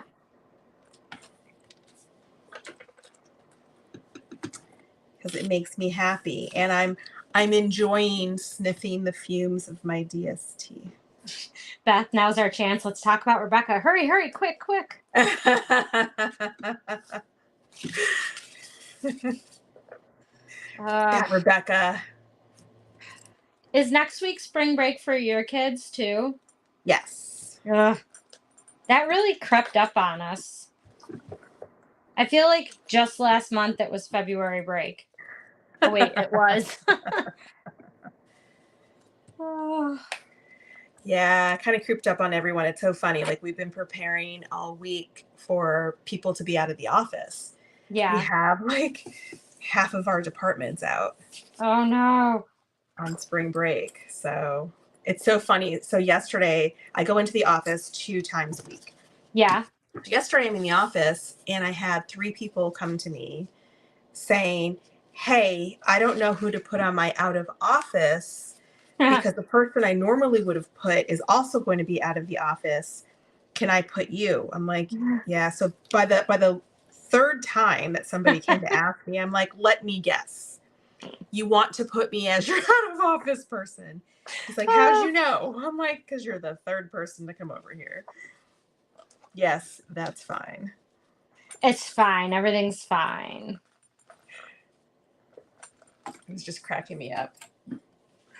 I'm going to one of our offices that's about 2 hours away this week. We're having a baby shower for someone on the team, so that'll be exciting. On Thursday, I'm going out there. Fun. I made that Star Wars diaper bag for her. Oh, that's so cute. I didn't understand. It's because I wasn't talking to you, Siri. Damn it. My watch just starts. Oh. Yeah, Siri just starts talking. She goes, sorry, I didn't understand it. Because I wasn't talking to you. Geez, Siri. Mind your own, Siri. Mind your own. Yeah, my Amazon device, who I won't name because she will say something. So will mine. Keeps asking me things, like thinking I'm asking her questions. Yeah. But it's really random. And I'm like, wait, that wasn't even close to your name. Like, yeah. How to do? Ours does it too. Reen! We'll just be having a conversation and it'll start talking. What are you doing on here, Reen? It's Justin's retirement party. Right? I hope he had a good time. I hope everything went okay. I saw the cake. At least I think that was his cake. I don't know if you just put a picture of a random cake, but it looked yummy. We're just chatting, sewing, you know. Breaking our machines. What is happening? And Reen, you've missed the whole conversation about how we all love DST and Beth is the only one that does not. What's happening? Oh my god, I got this huge nest. Uh-oh. All right, let me clean it out. Maybe it's got something stuck in here. I hope that's all it is. Jeez. I need to find out how I can have my machine serviced because I've had it for like 3 or 4 years. Yeah. But I don't have a Juki dealer near me. Well, okay, so explain to me how that even works though. Because I don't know. if it's an industrial, it's not like you can just pick it up, put it in your car, and take it, right? No, the head itself is like 120 pounds. Yeah, like would they have to come to your house to service it? Yeah, I think that's what they do for the industrials, but that's what I don't know is like how do I can't figure out where I can get somebody to service it. Not that I mean, if there's nowhere close, then what do you do? Yeah. I was poking around the Juki site earlier today hoping to find my answer, but I did not. Cuz I mean there's it's just being a little funny and I figure I should probably have it serviced. I'm pretty sure you're supposed to have it serviced like once a year or something anyways, like a normal human instead of a savage. Interesting question. Oh, for God's sake. I haven't had mine serviced since I bought it. And it's only like a year old. I don't know. It hasn't needed it though. Yeah, I mean, technically it doesn't, but I bought my machine in Chicago from Sewing Gold. Eve at Sewing Gold. I wonder if they can recommend somewhere. Like, that's going to be my next call. Yeah. You know, I'm sure they get the question all the time. I don't want to wait until until I can't use it. Yeah. Wait. I think I'm going to sew with my fabric today too. I have a pattern test to do. I wonder which pattern test you have to do, Reem. Could it be this one? Does this look familiar? I'm sewing a few of mine because I'll never get to it otherwise. Oh, I'm happy you're back here too. Oh, well, what are you sewing, Beth? That's a selfish sew. A market apron, she said. Oh, isn't that the new one that came out, right? I was looking at that one. A friend of mine about a year ago was asking if I knew of any like apron patterns, because she does a lot of these art shows, not like arts and crafts fairs, but sort of like a little more like higher end than those. And she needed places to put lots of things. So I had made her a coffin bag. That's why the Drac pack came to life, is she was the one that was asking for something she could wear at her shows. So I made the fanny pack that was a coffin. How do I fix this? I need to look at my bigger screen. Oh. Right? This is what it was doing the other day. I don't know why. And that's the underside? Yeah. Does that mean you're supposed to tighten it or loosen it? That means you need to rethread completely the top thread. All right, let me try rethreading it because now it's just annoying me. And you may also just want to change your needle just because. Just because I can't remember. Well, because it can sometimes just be like a small little burr in your needle. Okay, let me try that. You can't see. We'll give it a shot.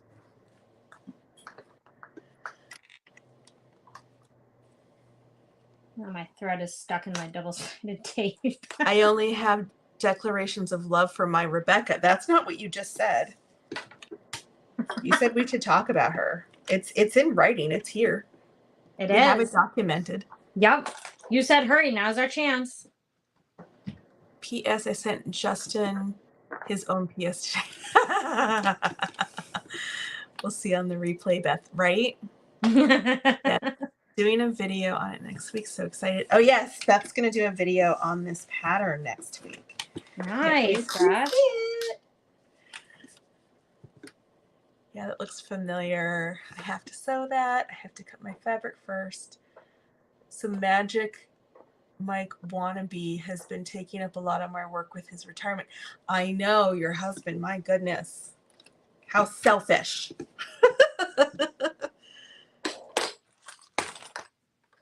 Justin cracks me up. All right. By the way, I will have you know that I'm making this bag without reading my own instructions, and I'm hoping I remember all of the steps and I'm not missing anything. Oh, I love it. I never read my own instructions. Yeah. And then I forget things, and then I've made 4 of these now, and I will confidently say I have yet to actually open the pattern, because the pattern pieces are separate, and I just printed the pieces and I went for it, and I was like, what's the seam allowance? It's probably 1/4 inch. That's really funny. I was tempted to do that today because I have yet to make a map pack, and I'm like, I could probably just wing it, right? Do I need instructions? It looks simple enough. If you're making it in clear, no, you could definitely just wing it.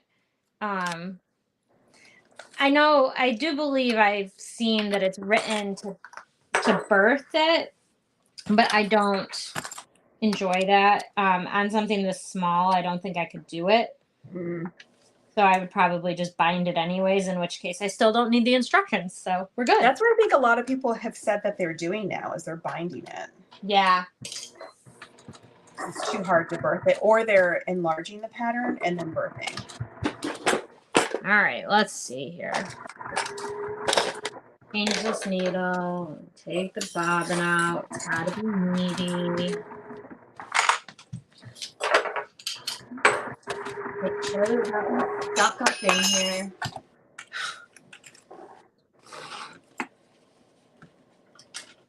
See, you'll just become a mechanic. It'll be fine. It's so funny. My oldest child is. Oh yeah, there's something stuck there. My oldest child is in college to be a mechanic. He's an intern at the city that we live in, and my machine, I really hadn't changed the oil on it in like a long time. So I had him come in and change the oil on my machine last summer, and he was like, "Mom, really? All you have to do is drain the oil and pour more in. It's not even like," I'm like, "I know, but I don't know how to drain it. I don't either. I don't know what's happening with your sewing machine." I'm like, "Yeah, but." That's funny. Oh, Lauren, you're in Dallas near Sunny Sewing Center. My husband had to remove the machine from the sewing table for me to take it in. Oh, so you took it in for repair. Oh, that's heavy, though. Take it in. So where in Dallas are you? I used to live in Plano. Like, are you in Dallas, or just in the suburb? Because I used to always call it Dallas, too, when I lived in Plano. Keep putting off changing my oil. I do that with my car too. I do not recommend. Yeah, that could be disastrous. That would cost you a lot of money. Yeah. You put that off. I'm trying to make sure I'm lining all this up right. I think I am. All right. Oh, you're in Allen. I know where you are. You were right near me. My friend still lives in Allen.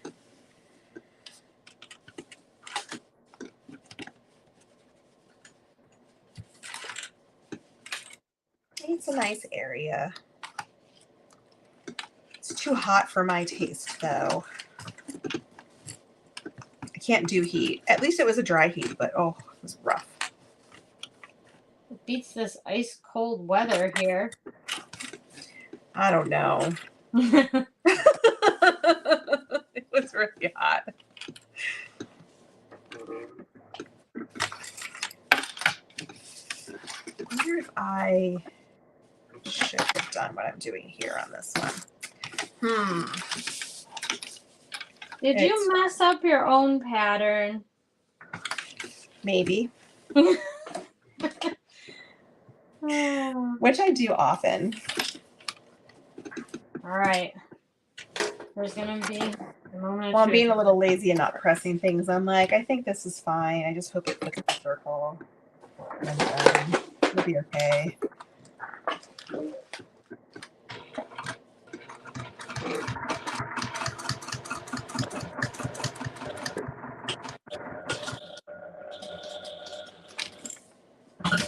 Really right now?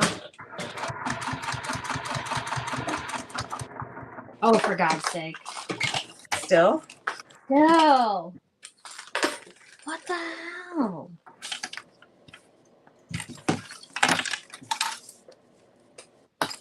This is bad.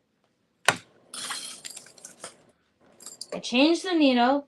I rethreaded the top. I took the bobbin out. Cleaned it up. There was nothing in there. Fun to help.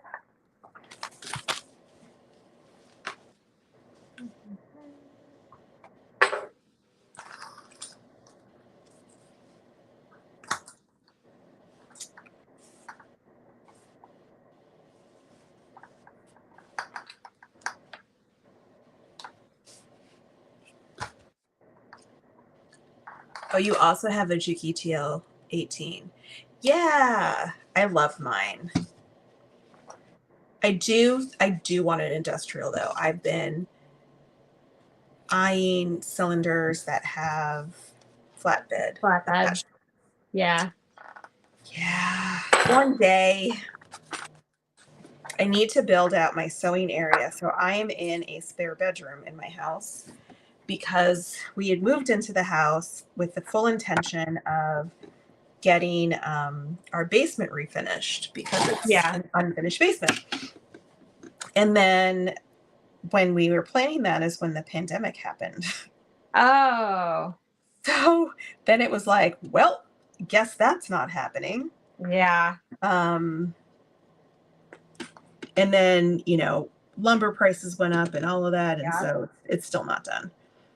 But yeah. So one day I will have a finished basement and I can actually have a cutting table out and everything. Because right now I'm like cutting on this itty bitty little table in here. It doubles as my office for working remotely when I work remotely. Oh. I work remotely a couple times a week. Oh, it's bad. And most of my stuff is in my basement in like bins because there's nowhere else to put it right now. Yeah. So I'm going up and down constantly. I wonder if it's the double-sided tape here. Beth's over there laughing when I say that. But usually I don't have any problem with double-sided tape. All right. Maybe tighten the tension or loosen the tension. I would think you would have to tighten it. That's what I try changing your bobbin is what Lauren is saying. I did take it out and like, let me just for shits and giggles. I did one too, so let's see. Oh, and Lori, you have a 1541. Yeah, I mean, industrials are great for like heavy duty things. But yeah, I would always want to probably keep my TL18 for the lighter weight fabrics. Yeah. All right.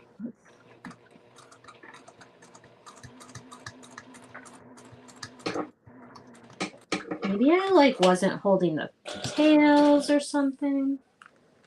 I don't know what I'm doing. I eventually want to get an embroidery machine too. But again, now it's fine. No space. Now it's fine. Whoever said, Lauren, you win. It was the bobbin? I changed the bobbin and it seems okay now. Which is weird because I just sewed the whole rest of the bag with that bobbin, but whatever.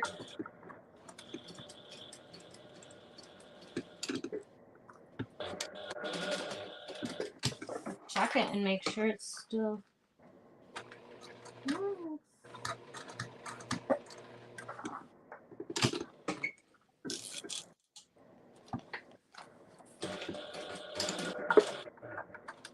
It's really hard to sew a black label on a black piece of fabric because I can't really see the edges of where the label is and where the fabric is. I'm trying.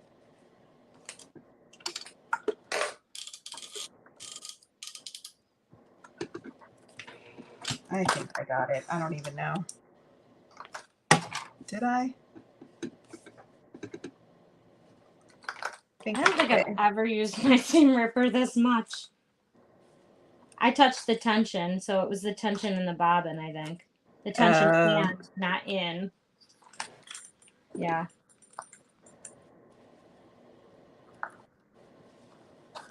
Huh. Well, as long as it's working now. As long as it works. You hold your mouth and we'll cross our fingers. Wait, what happened? Hold your mouth right and we'll cross your fingers. Maybe me with my... Oh, with your stuff. with my bird's nest crap over here. Ridiculous. Oh, you use your 1181 for lighter fabrics. Oh, I didn't realize you could. I do, yeah. Oh. I mean, it has its limits, so. I always thought it was still for heavier duty use. It's medium. I want to say it's classified for medium weight, technically. Oh. I did not realize that. Good, we're good. We're good. Okay. So, like, I can put cotton through here if it's interfaced. It has to have like a SF101, a woven interfacing at the very least. If I'm putting it through, combined with, say, a piece of vinyl or waterproof canvas or something like that.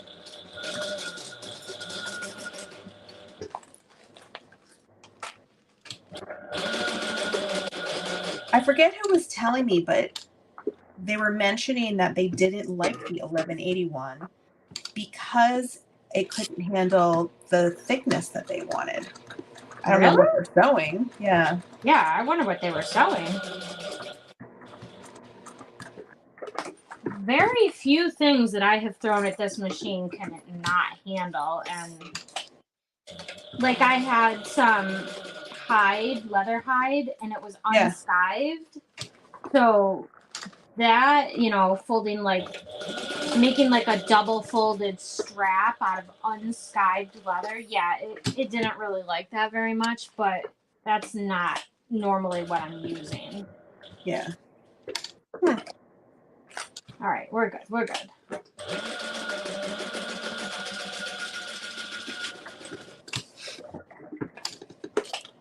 That was stressful.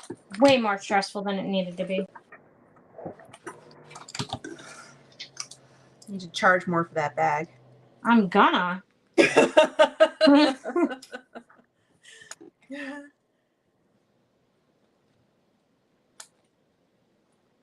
have not heard of that brand of embroidery machine, but it's a 10 needle. Huh. Oh, Racoma is they're nice. I'm jealous. I want a 10 needle. I don't know what I'd use a 10 needle for realistically, because unless I was embroidering like all the time. Oh, hi, Cindy. So, Kim is making a new pattern that she's releasing next week, and I am making a Mav pack. I have a knot at the back of this, and I cannot pull it through. I'm just putting labels on, but it kind of like knotted itself. Oh, there we go. So beautiful. That's so pretty. I love it. I can't let my daughter see this because her favorite color is orange, and she will be like, yes, her favorite color is orange. I'll have to make her one at some point. She'll want one for sure. And I was able to get 2 rolls of this, and I think I can probably make a couple of Mav packs out of each roll. At least 2. Because are you doing clear? You're doing clear all the way around, right? Yeah. Yeah, everything is the clear. But I could do I was gonna do the jelly gusset, but I didn't. But maybe for I was thinking about doing jelly on the gusset is why I was asking. I did cut one of these in here with a jelly gusset.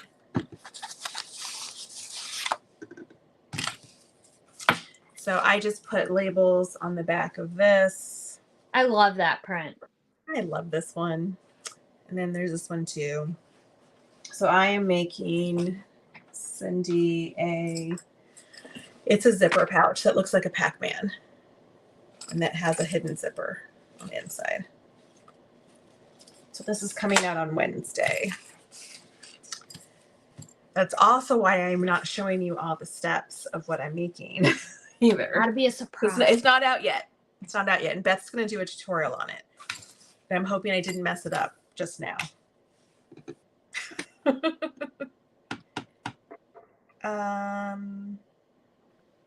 Where's the, oh, there it is. I was losing lining pieces. And iron this on. Knew I was missing a step. I knew it. Figured out what it was. Did you figure it out? Yep. Woohoo! Got it. It's an easy enough thing to do.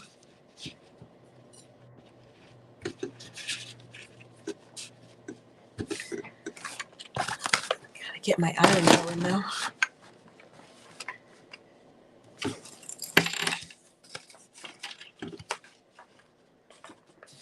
Trying to do 2 of these. I normally do not batch sew, and you know, that's when I miss things.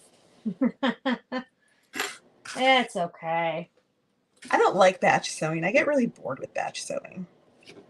It has to be something I really want to make. Like, these are stinking cute, and I could probably sew these all day long. They're so cute and little and fun. They're adorable. I am going to have to make one. I have the pattern. Oh, you sewed 3 of them. Oh, but you messed up your first one. Have you tried it with clear vinyl, Beth? Or just like cotton woven? Are you talking about the Mav Pack, Beth? Oh, I think she is. I think so.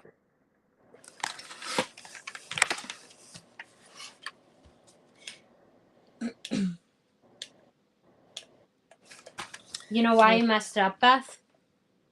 Because you didn't use DST. That's it. I'm pretty sure that's the reason too.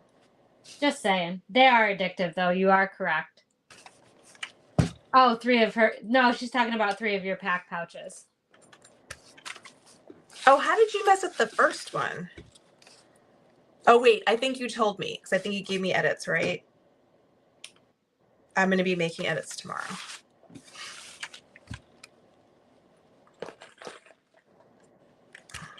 So. Oh, you've made 3 Mav Packs, Lori? And 1 more cut out? I've made 3. This is my 4th, and I have 3 more that are sitting here that are cut, which I will not be making tonight. Yeah, Rebecca, it's probably because she didn't use DST. I probably have to agree with you there. You messed up because you can't read. You know what? 9 out of 10 times, that's all it is there was nothing wrong with the pattern or the way that it was written, but it was my inability to read the instructions correctly. I'm the same way if I actually do read the instructions. There you go. Which is very rare. This is a prime example of one I don't read instructions for. Yeah, so Cindy, I think we heard from, is it Dalva, that the Fabric Therapy clear vinyl is going on pre-order tomorrow? I think that's what she said, yeah. So if you're looking for clear vinyl, they may have some that you can pre-order. And I think she said turnaround time's like 4 weeks. So it's not bad.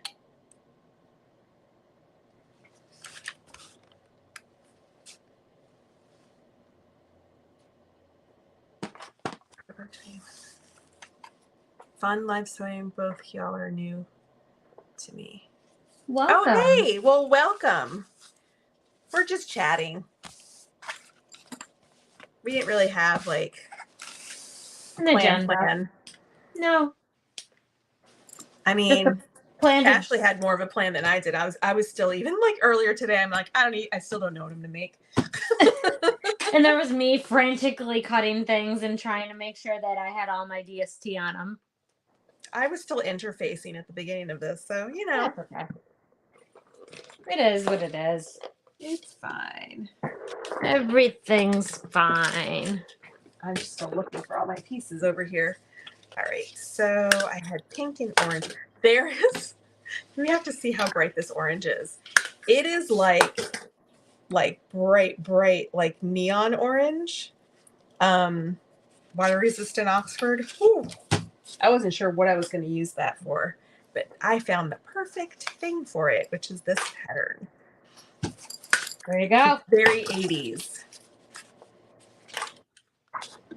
No, we don't both use industrials, Rebecca. I'm on an industrial and Kim has a domestic that she's working on. Yeah, I have a Juki TL18, so it's considered like a semi-industrial because it can handle a little bit thicker materials, but it's really a domestic. I want an industrial. Oh, I'm out of space. One day. Wait, Jamie, you're in Plano? Ah, I miss Plano. I mean, I was only there for about 3 years in high school. I was there 8th grade through 10th grade.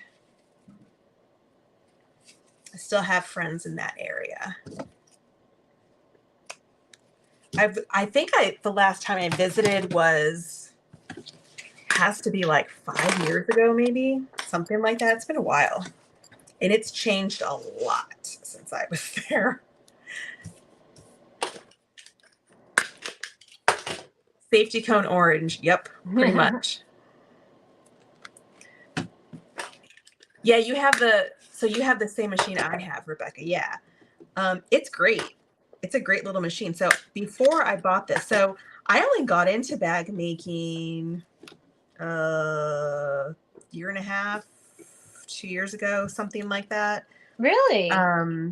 But so my background is in theatrical costuming. I do remember you saying that.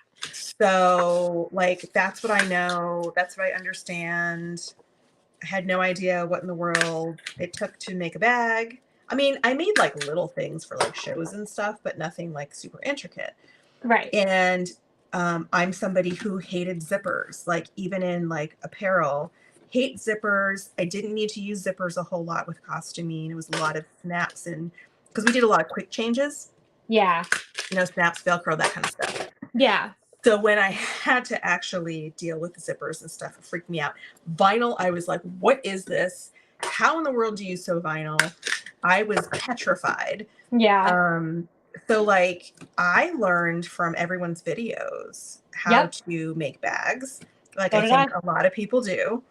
And I kind of winged it. I've always made patterns, but like for myself, you know, so I would look at something and go, I don't like that. Well, because I was a beginner bag maker and I had no idea what the heck I was doing, I was like, okay, this is all fun and stuff, but I don't understand why there aren't like anything besides like a simple zipper pouch for like a brand new, like newbie bag maker. Like, why does that not exist? Because you could still make really fun things and they can still be really easy. Like, what the hell? So I just started making my own. And then people started asking for stuff that I was making. They're like, is there a pattern for that? I'm like, I don't know how to digitize patterns.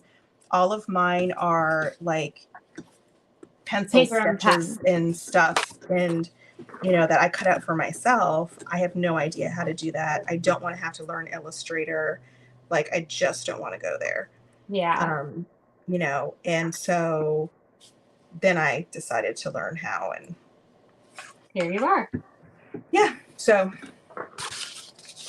I'm still a relatively new bag maker, but I want fun stuff. And my head instantly goes to K.Azcona Designs because that is who I am and that is my background. Yeah. Which is costuming.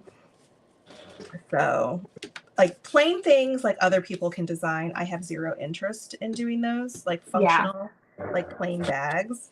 I consider, like, I've always been like in the arts.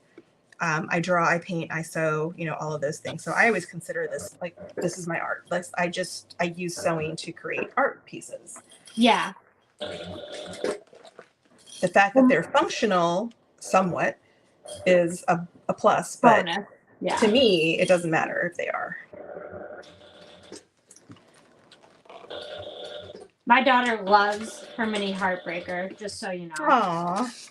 She takes it all over. That's awesome.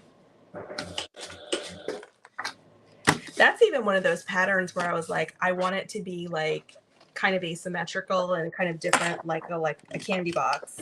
Yeah. Is it as functional as other bags? Nope. But it looks really cool. And that's all that matters. And you can adjust the placement of the zipper too to make it more functional, but I like it the way it is. She loves it. She stores her LOL dolls in it when she actually not even when she's not taking it out. Even when she is taking it out, she keeps her LOL dolls and all of their paraphernalia in it.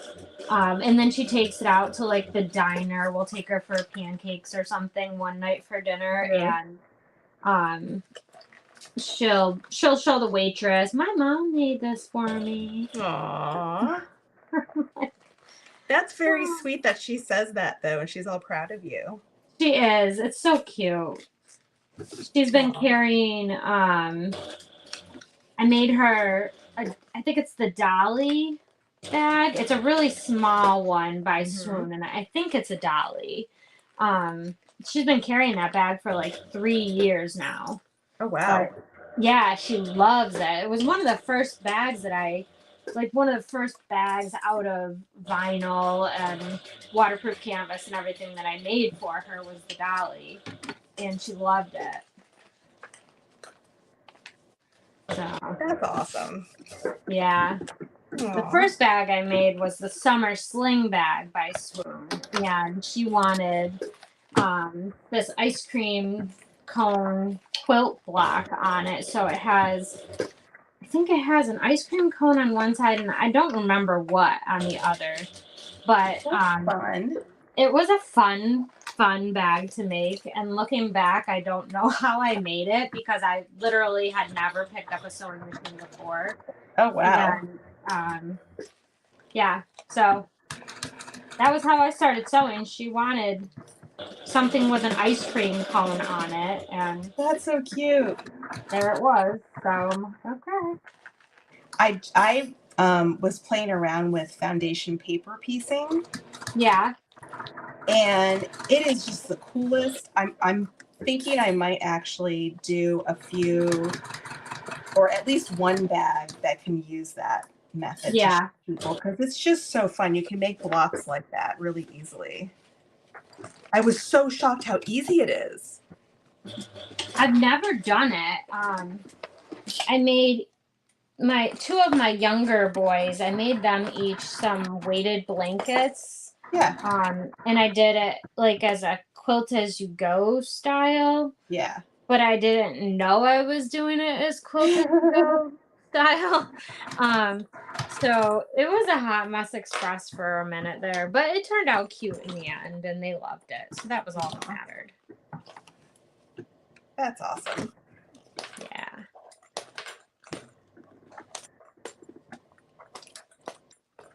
Yeah, Plano is huge now.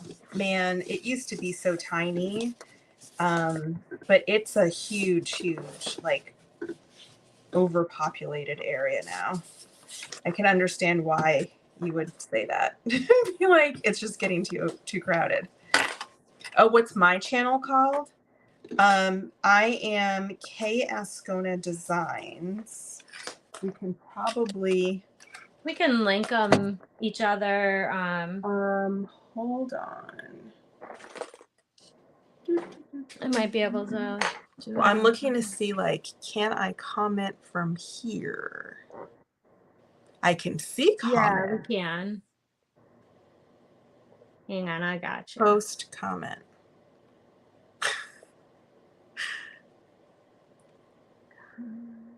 Copy.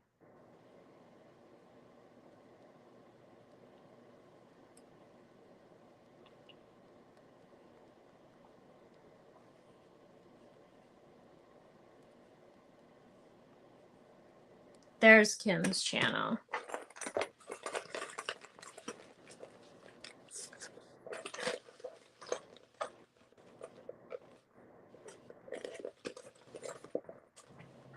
Cool. Thank you.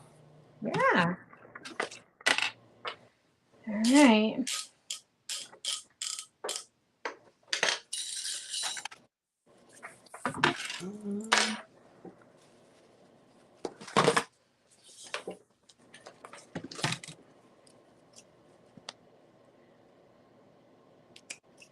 I do like the South, though, just because it's, at least in Texas, like, it's the food for me. Yeah. I'm gonna be honest. I miss Texas barbecue. I miss chicken fried steak.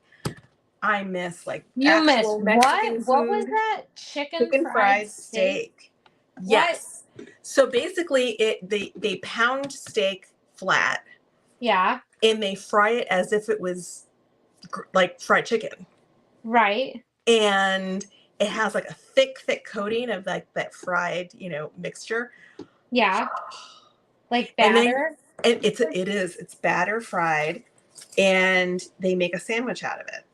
What? Or they'll just douse it in a bunch of white gravy, and it's served with like mashed potatoes and corn and stuff. Yeah. It's amazing.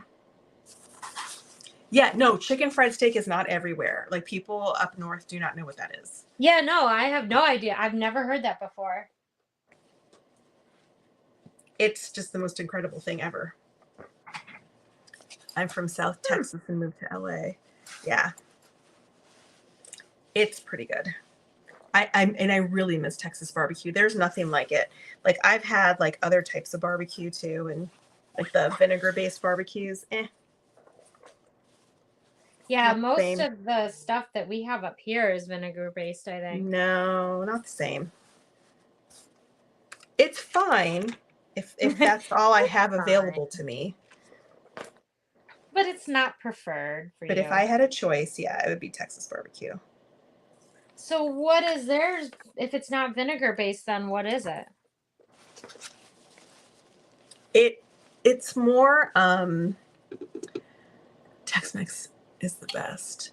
I'm not even a fan of Tex-Mex. I want actual Mexican. I'm Mexican, so I want like the real stuff. It's more of like a brown sugar based. Sweet. I can get behind that. Kind of. I don't even know how to describe it. I'm trying to make sure everything fits before I throw this. I think it does. I think I'm good. All right.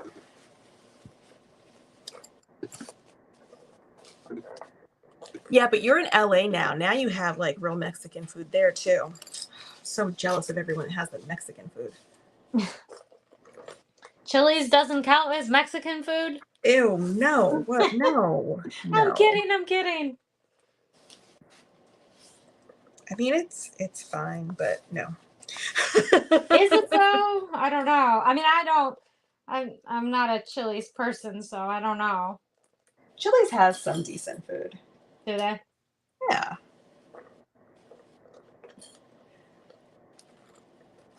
It's more southern stuff. Yeah. Oh wait, I missed stuff. Sorry. I'm familiar with the heart bag adorable. I'm still learning bag making. There is a lot.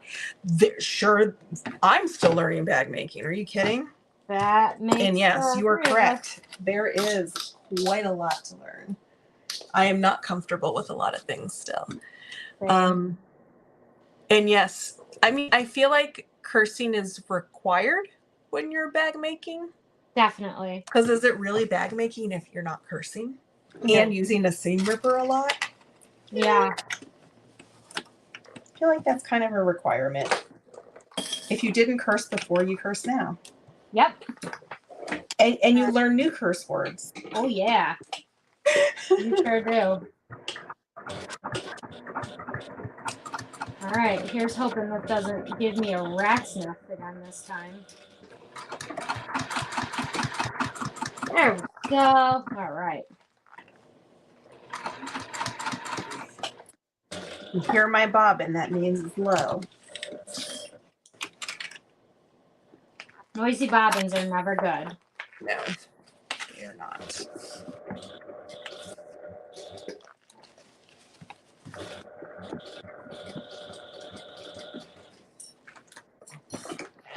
Now I'm all paranoid. Like I gotta check the back every couple stitches.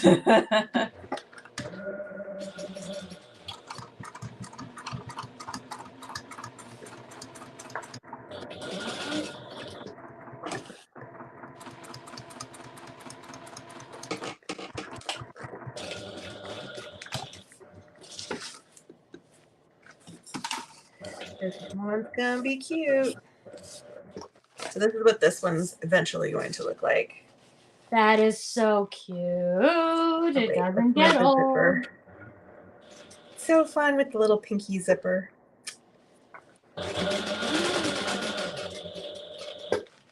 Mexican food near me is kind of yuck. Oh, that's too bad.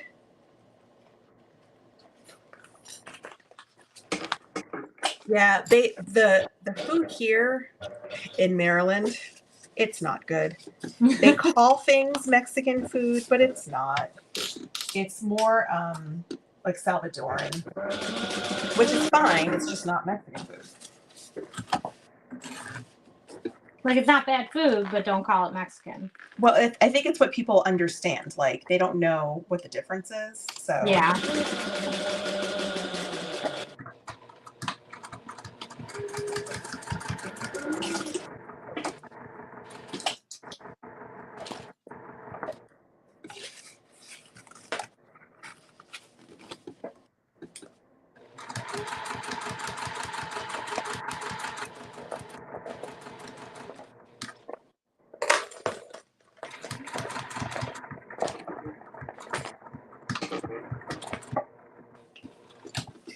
Oh, staring at this bright orange is a lot. I feel like I'm gonna go blind.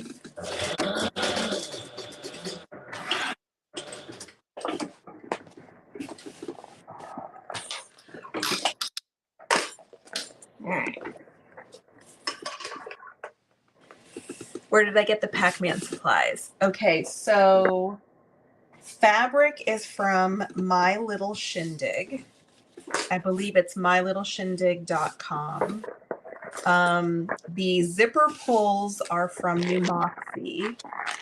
And New Moxie also had some webbing when I bought it. I think they might be out of stock. But I think she mentioned that they're going to be restocking soon of the webbing itself, but the pulls they have. Oh, thank you, Jamie. It's so far from perfect, but it sure does look cute. It looks cute. Great. It looks adorable. It's jelly vinyl for anybody that wasn't here when I was putting it on the first go. It's jelly vinyl binding. And jelly vinyl binding is compliments of Saya's channel because I was watching a live where she did it the other day. And it looked so awesome. And so the TPU is so nice for turning and just for working with in general. But then the bag was falling in on itself because it's so pliable. So it still needed something. And jelly is beautiful. Look at that. That's so cute. I love it. Ah, it's so beautiful. And I love TPU because it doesn't stay wrinkled. Right, me too. Mm-hmm. My favorite.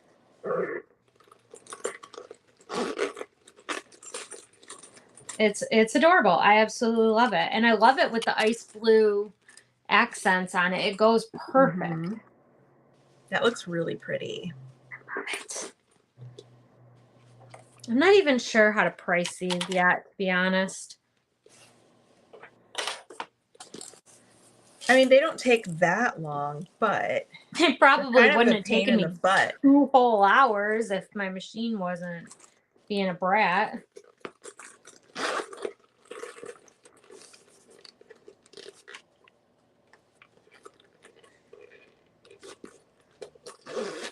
I don't know. I feel like people would still pay some decent money for it.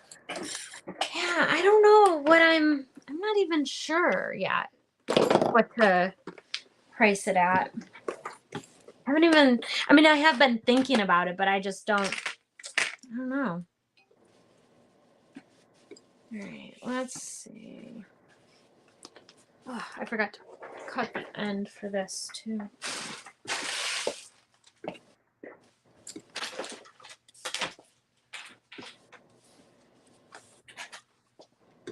Good. Okay.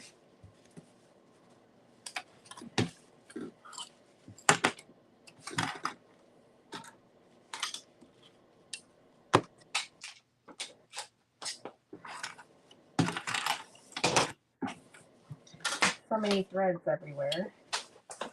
Oh, you should see my floor when I'm done. Oh, Cindy said people on Etsy are charging around 50. I was thinking about 45 or 50 for the clear ones because there's no lining, there's no, like, I don't know.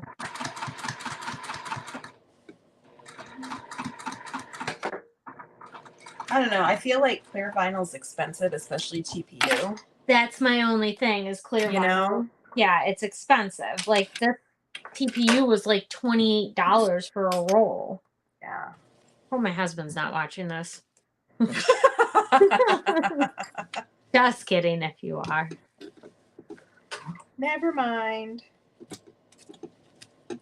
She was mistaken. Yeah. That's what she meant.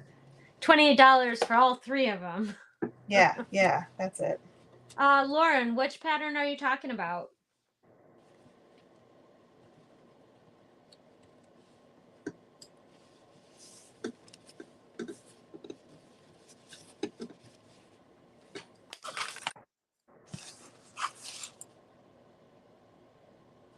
This goes with Kim, the one that Kim is working on, the Pac-Man bag, that's going to be released next week. That's her own pattern. Yeah. And the little backpack that I'm working on, that one is from Lynn's Handmade. It's called the Mav Pack. And it is absolutely adorable. So this is how big it is. Let's see. It is just about 9 inches tall by 7-ish inches wide, I want to say. 6, 7, 6.5. And it's like a sling. You're seeing everybody wear them like slings. Did you do the like adjustable like little strap in the back so they can be worn on either side as a I sling? didn't. No, I have seen that though, and I will at some point do that, but I did not this go. It's just a little piece of webbing, right? That goes across. Yeah, it's just like I think it's just a piece of webbing that they sew down across the, well, not sew down, but sew down like into the seams and sew it taut. Okay. And then they can slide the D-ring across it.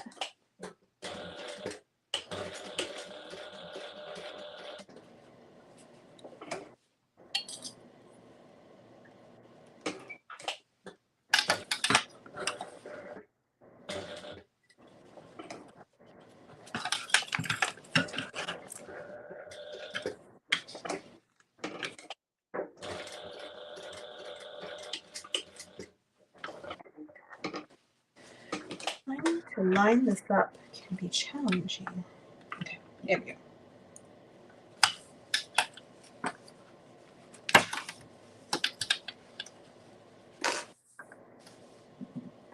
All right.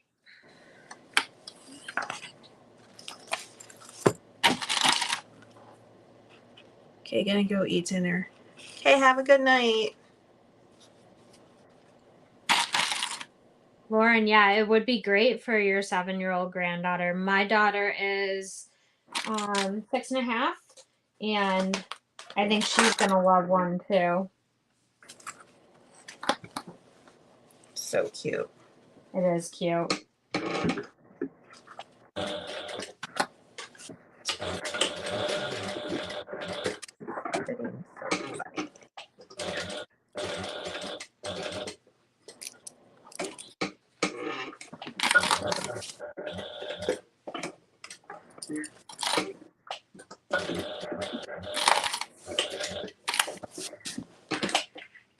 I have so many scissors here, and I can never find scissors. Sounds like me. Oh, all right, let's see.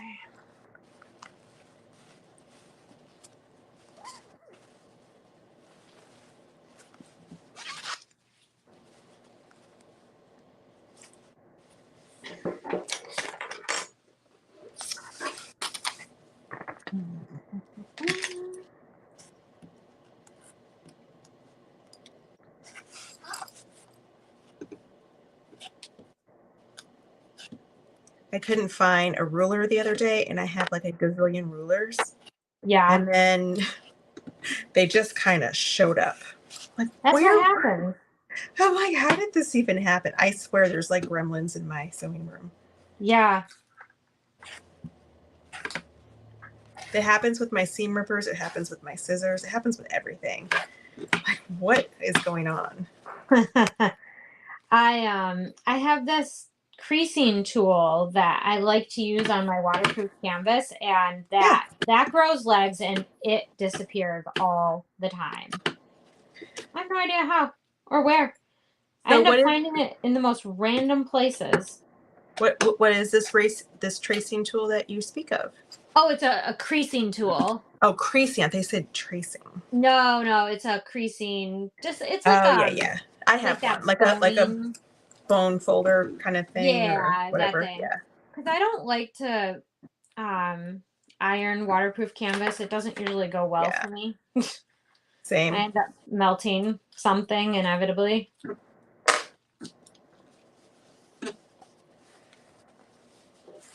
All right, let's see. I think I'm good. Let's see where we are.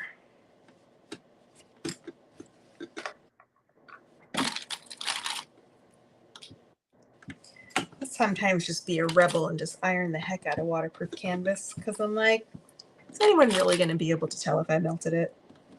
That's true. I mean, there have been times where I've done that for sure. Trying to get it nice and soft to turn it too. I've done it that way too.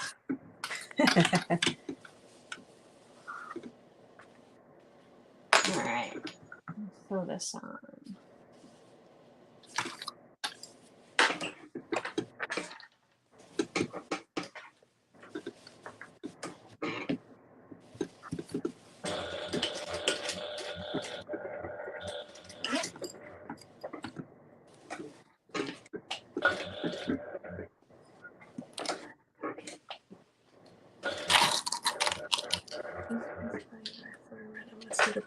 Yes, start a project.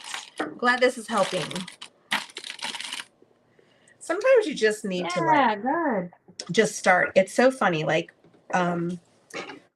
my best friend lives in Florida, and she has so I don't see her a lot. So we talk on the phone all the time. Yeah. And so she normally calls me on her drive home or when I'm on my drive home and we chat.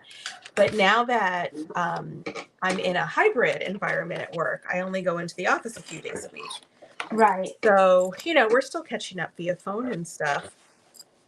But more oftentimes than not, if she's calling me on her way home from work, I'm already home. So while I'm talking with her, I'll go cut something out or I'll finish sewing something as I'm chatting with her because she's just on her ride home. Yeah. And we're just chatting, and it's really nice because I may not have even planned on sewing that night, but now you're gonna. I may as well, right? If I'm just going to be chatting with her, we're not talking about anything specific. So it's kind of nice to kind of like just get a little bit of motivation to do it and just start doing something. Yeah. Even if you hadn't really planned to do that project.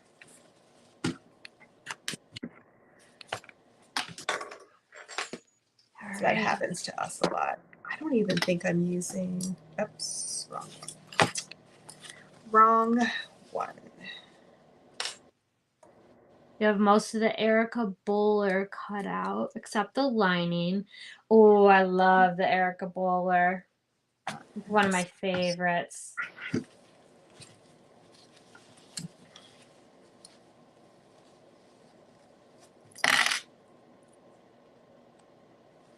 trying to remember if I've even done that one before.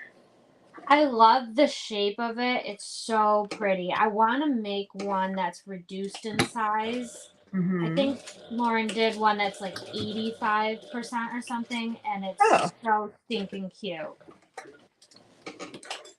But I've made a bunch of them at full size, and it's always a very well selling bag too. Everybody loves the shape and all that. How big is that one? It's not too terribly big. I don't know, about this big, so like maybe 12. Like 13, 14? Yeah, maybe 12, 13 inches. It's not too big.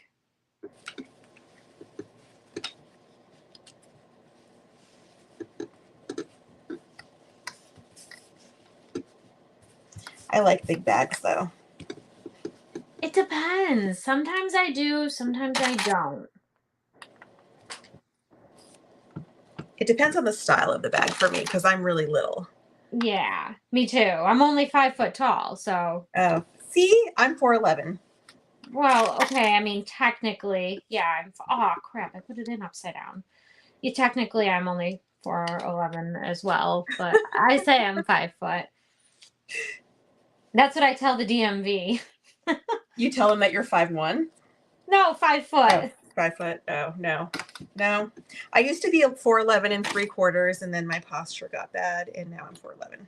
Yeah, 4'11 3/4 is exactly what I am. So I go for 5 foot. I round it. I need to give myself that because, like, all but one of my children are bigger than me.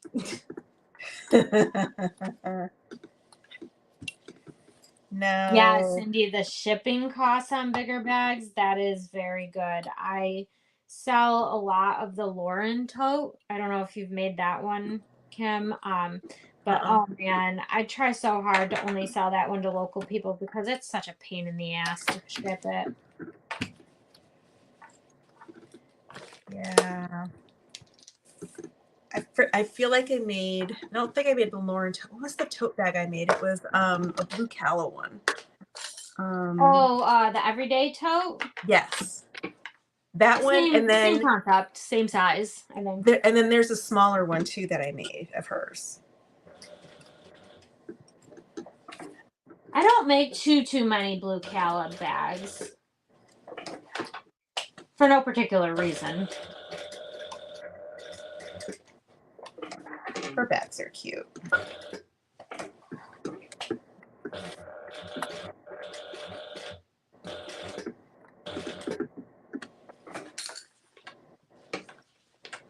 Sewing this little connector stresses Is it illegal to drive and listen to live YouTube? I mean, I do it. I don't know. As long as your hands free. It's no different than talk radio. As long as you're not watching it too. I mean, yeah, don't be watching it, please. Listening is one thing, right? It's like listening to the radio or podcast. I mean, I don't know how riveting this entire conversation really is, but I mean, it's adult conversation, so there's that. All right, we have a strap.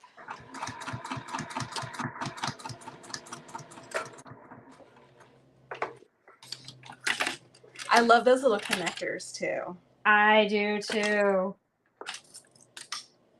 I just ordered some matte black hardware off of Saya's site. You know, I need to look at hers for matte black because I'm running low. We've got a lot. And I usually get it from Atelier. Oh, yeah. But I have to order a lot to like justify the shipping to myself. Right. But they have great stuff too. Oh, man. All right. Wow. Oh, it's all decked up. That looks amazing. I love that I thought I was going to get 2 done tonight. I love that I thought I was going to get 2 of these done without reading instructions. Oh. But I got most of the way. So like all I have left to do is I have to attach the D-ring connector to it, but it's attached to the front to the back and I'm done with both of these. So there's this one. I love it. Little, like, pink guy. And then this one is mostly black, but he has a little orange ghosty. I love it.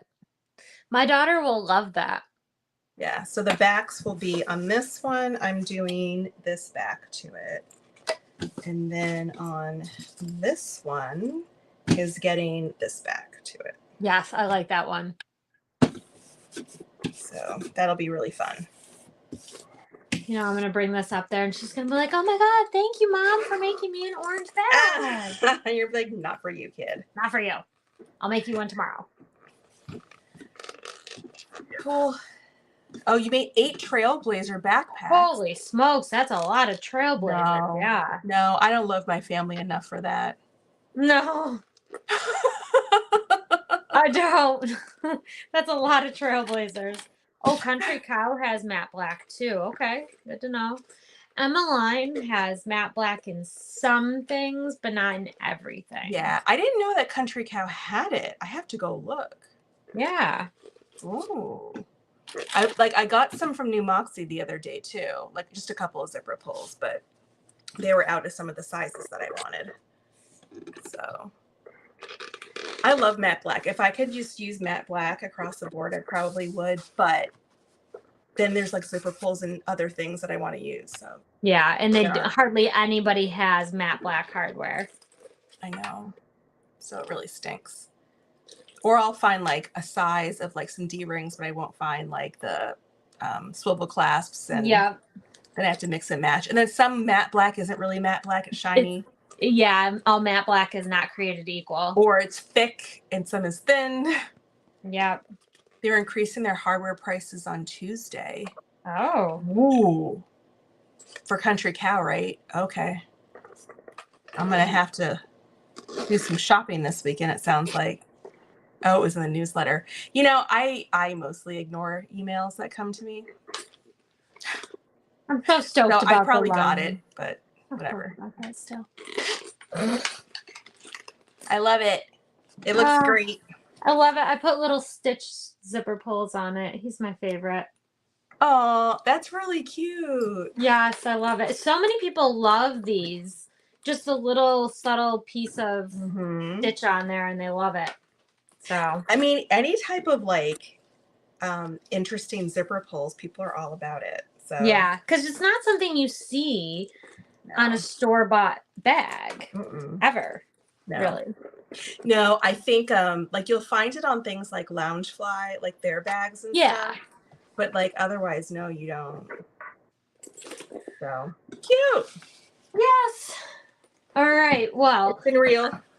It is great. I had a great time. I'm going to head upstairs and get my little ones in bed. They're probably waiting for me, doing somersaults and cartwheels, as it would seem. Oh, gosh. I can hear it. It's like I have a flock of elephants coming up. Oh, no. I'm glad you guys can't hear it, at least. No, not at all. Well, thanks for coming on and sewing with me tonight. And thank you, everyone, for joining. Yes, thank you, everyone. And thank you for having me. And we will absolutely have to do it again soon. Yes, absolutely. I had a great time. Yes, nice meeting all of you. Bye, everyone. It's been the first time we chatted, sort of, kind of. Yeah. But it's been fun. I Thanks had a so great much. time. Have a great night and a great weekend too. Yes, you too. Bye. All right, bye.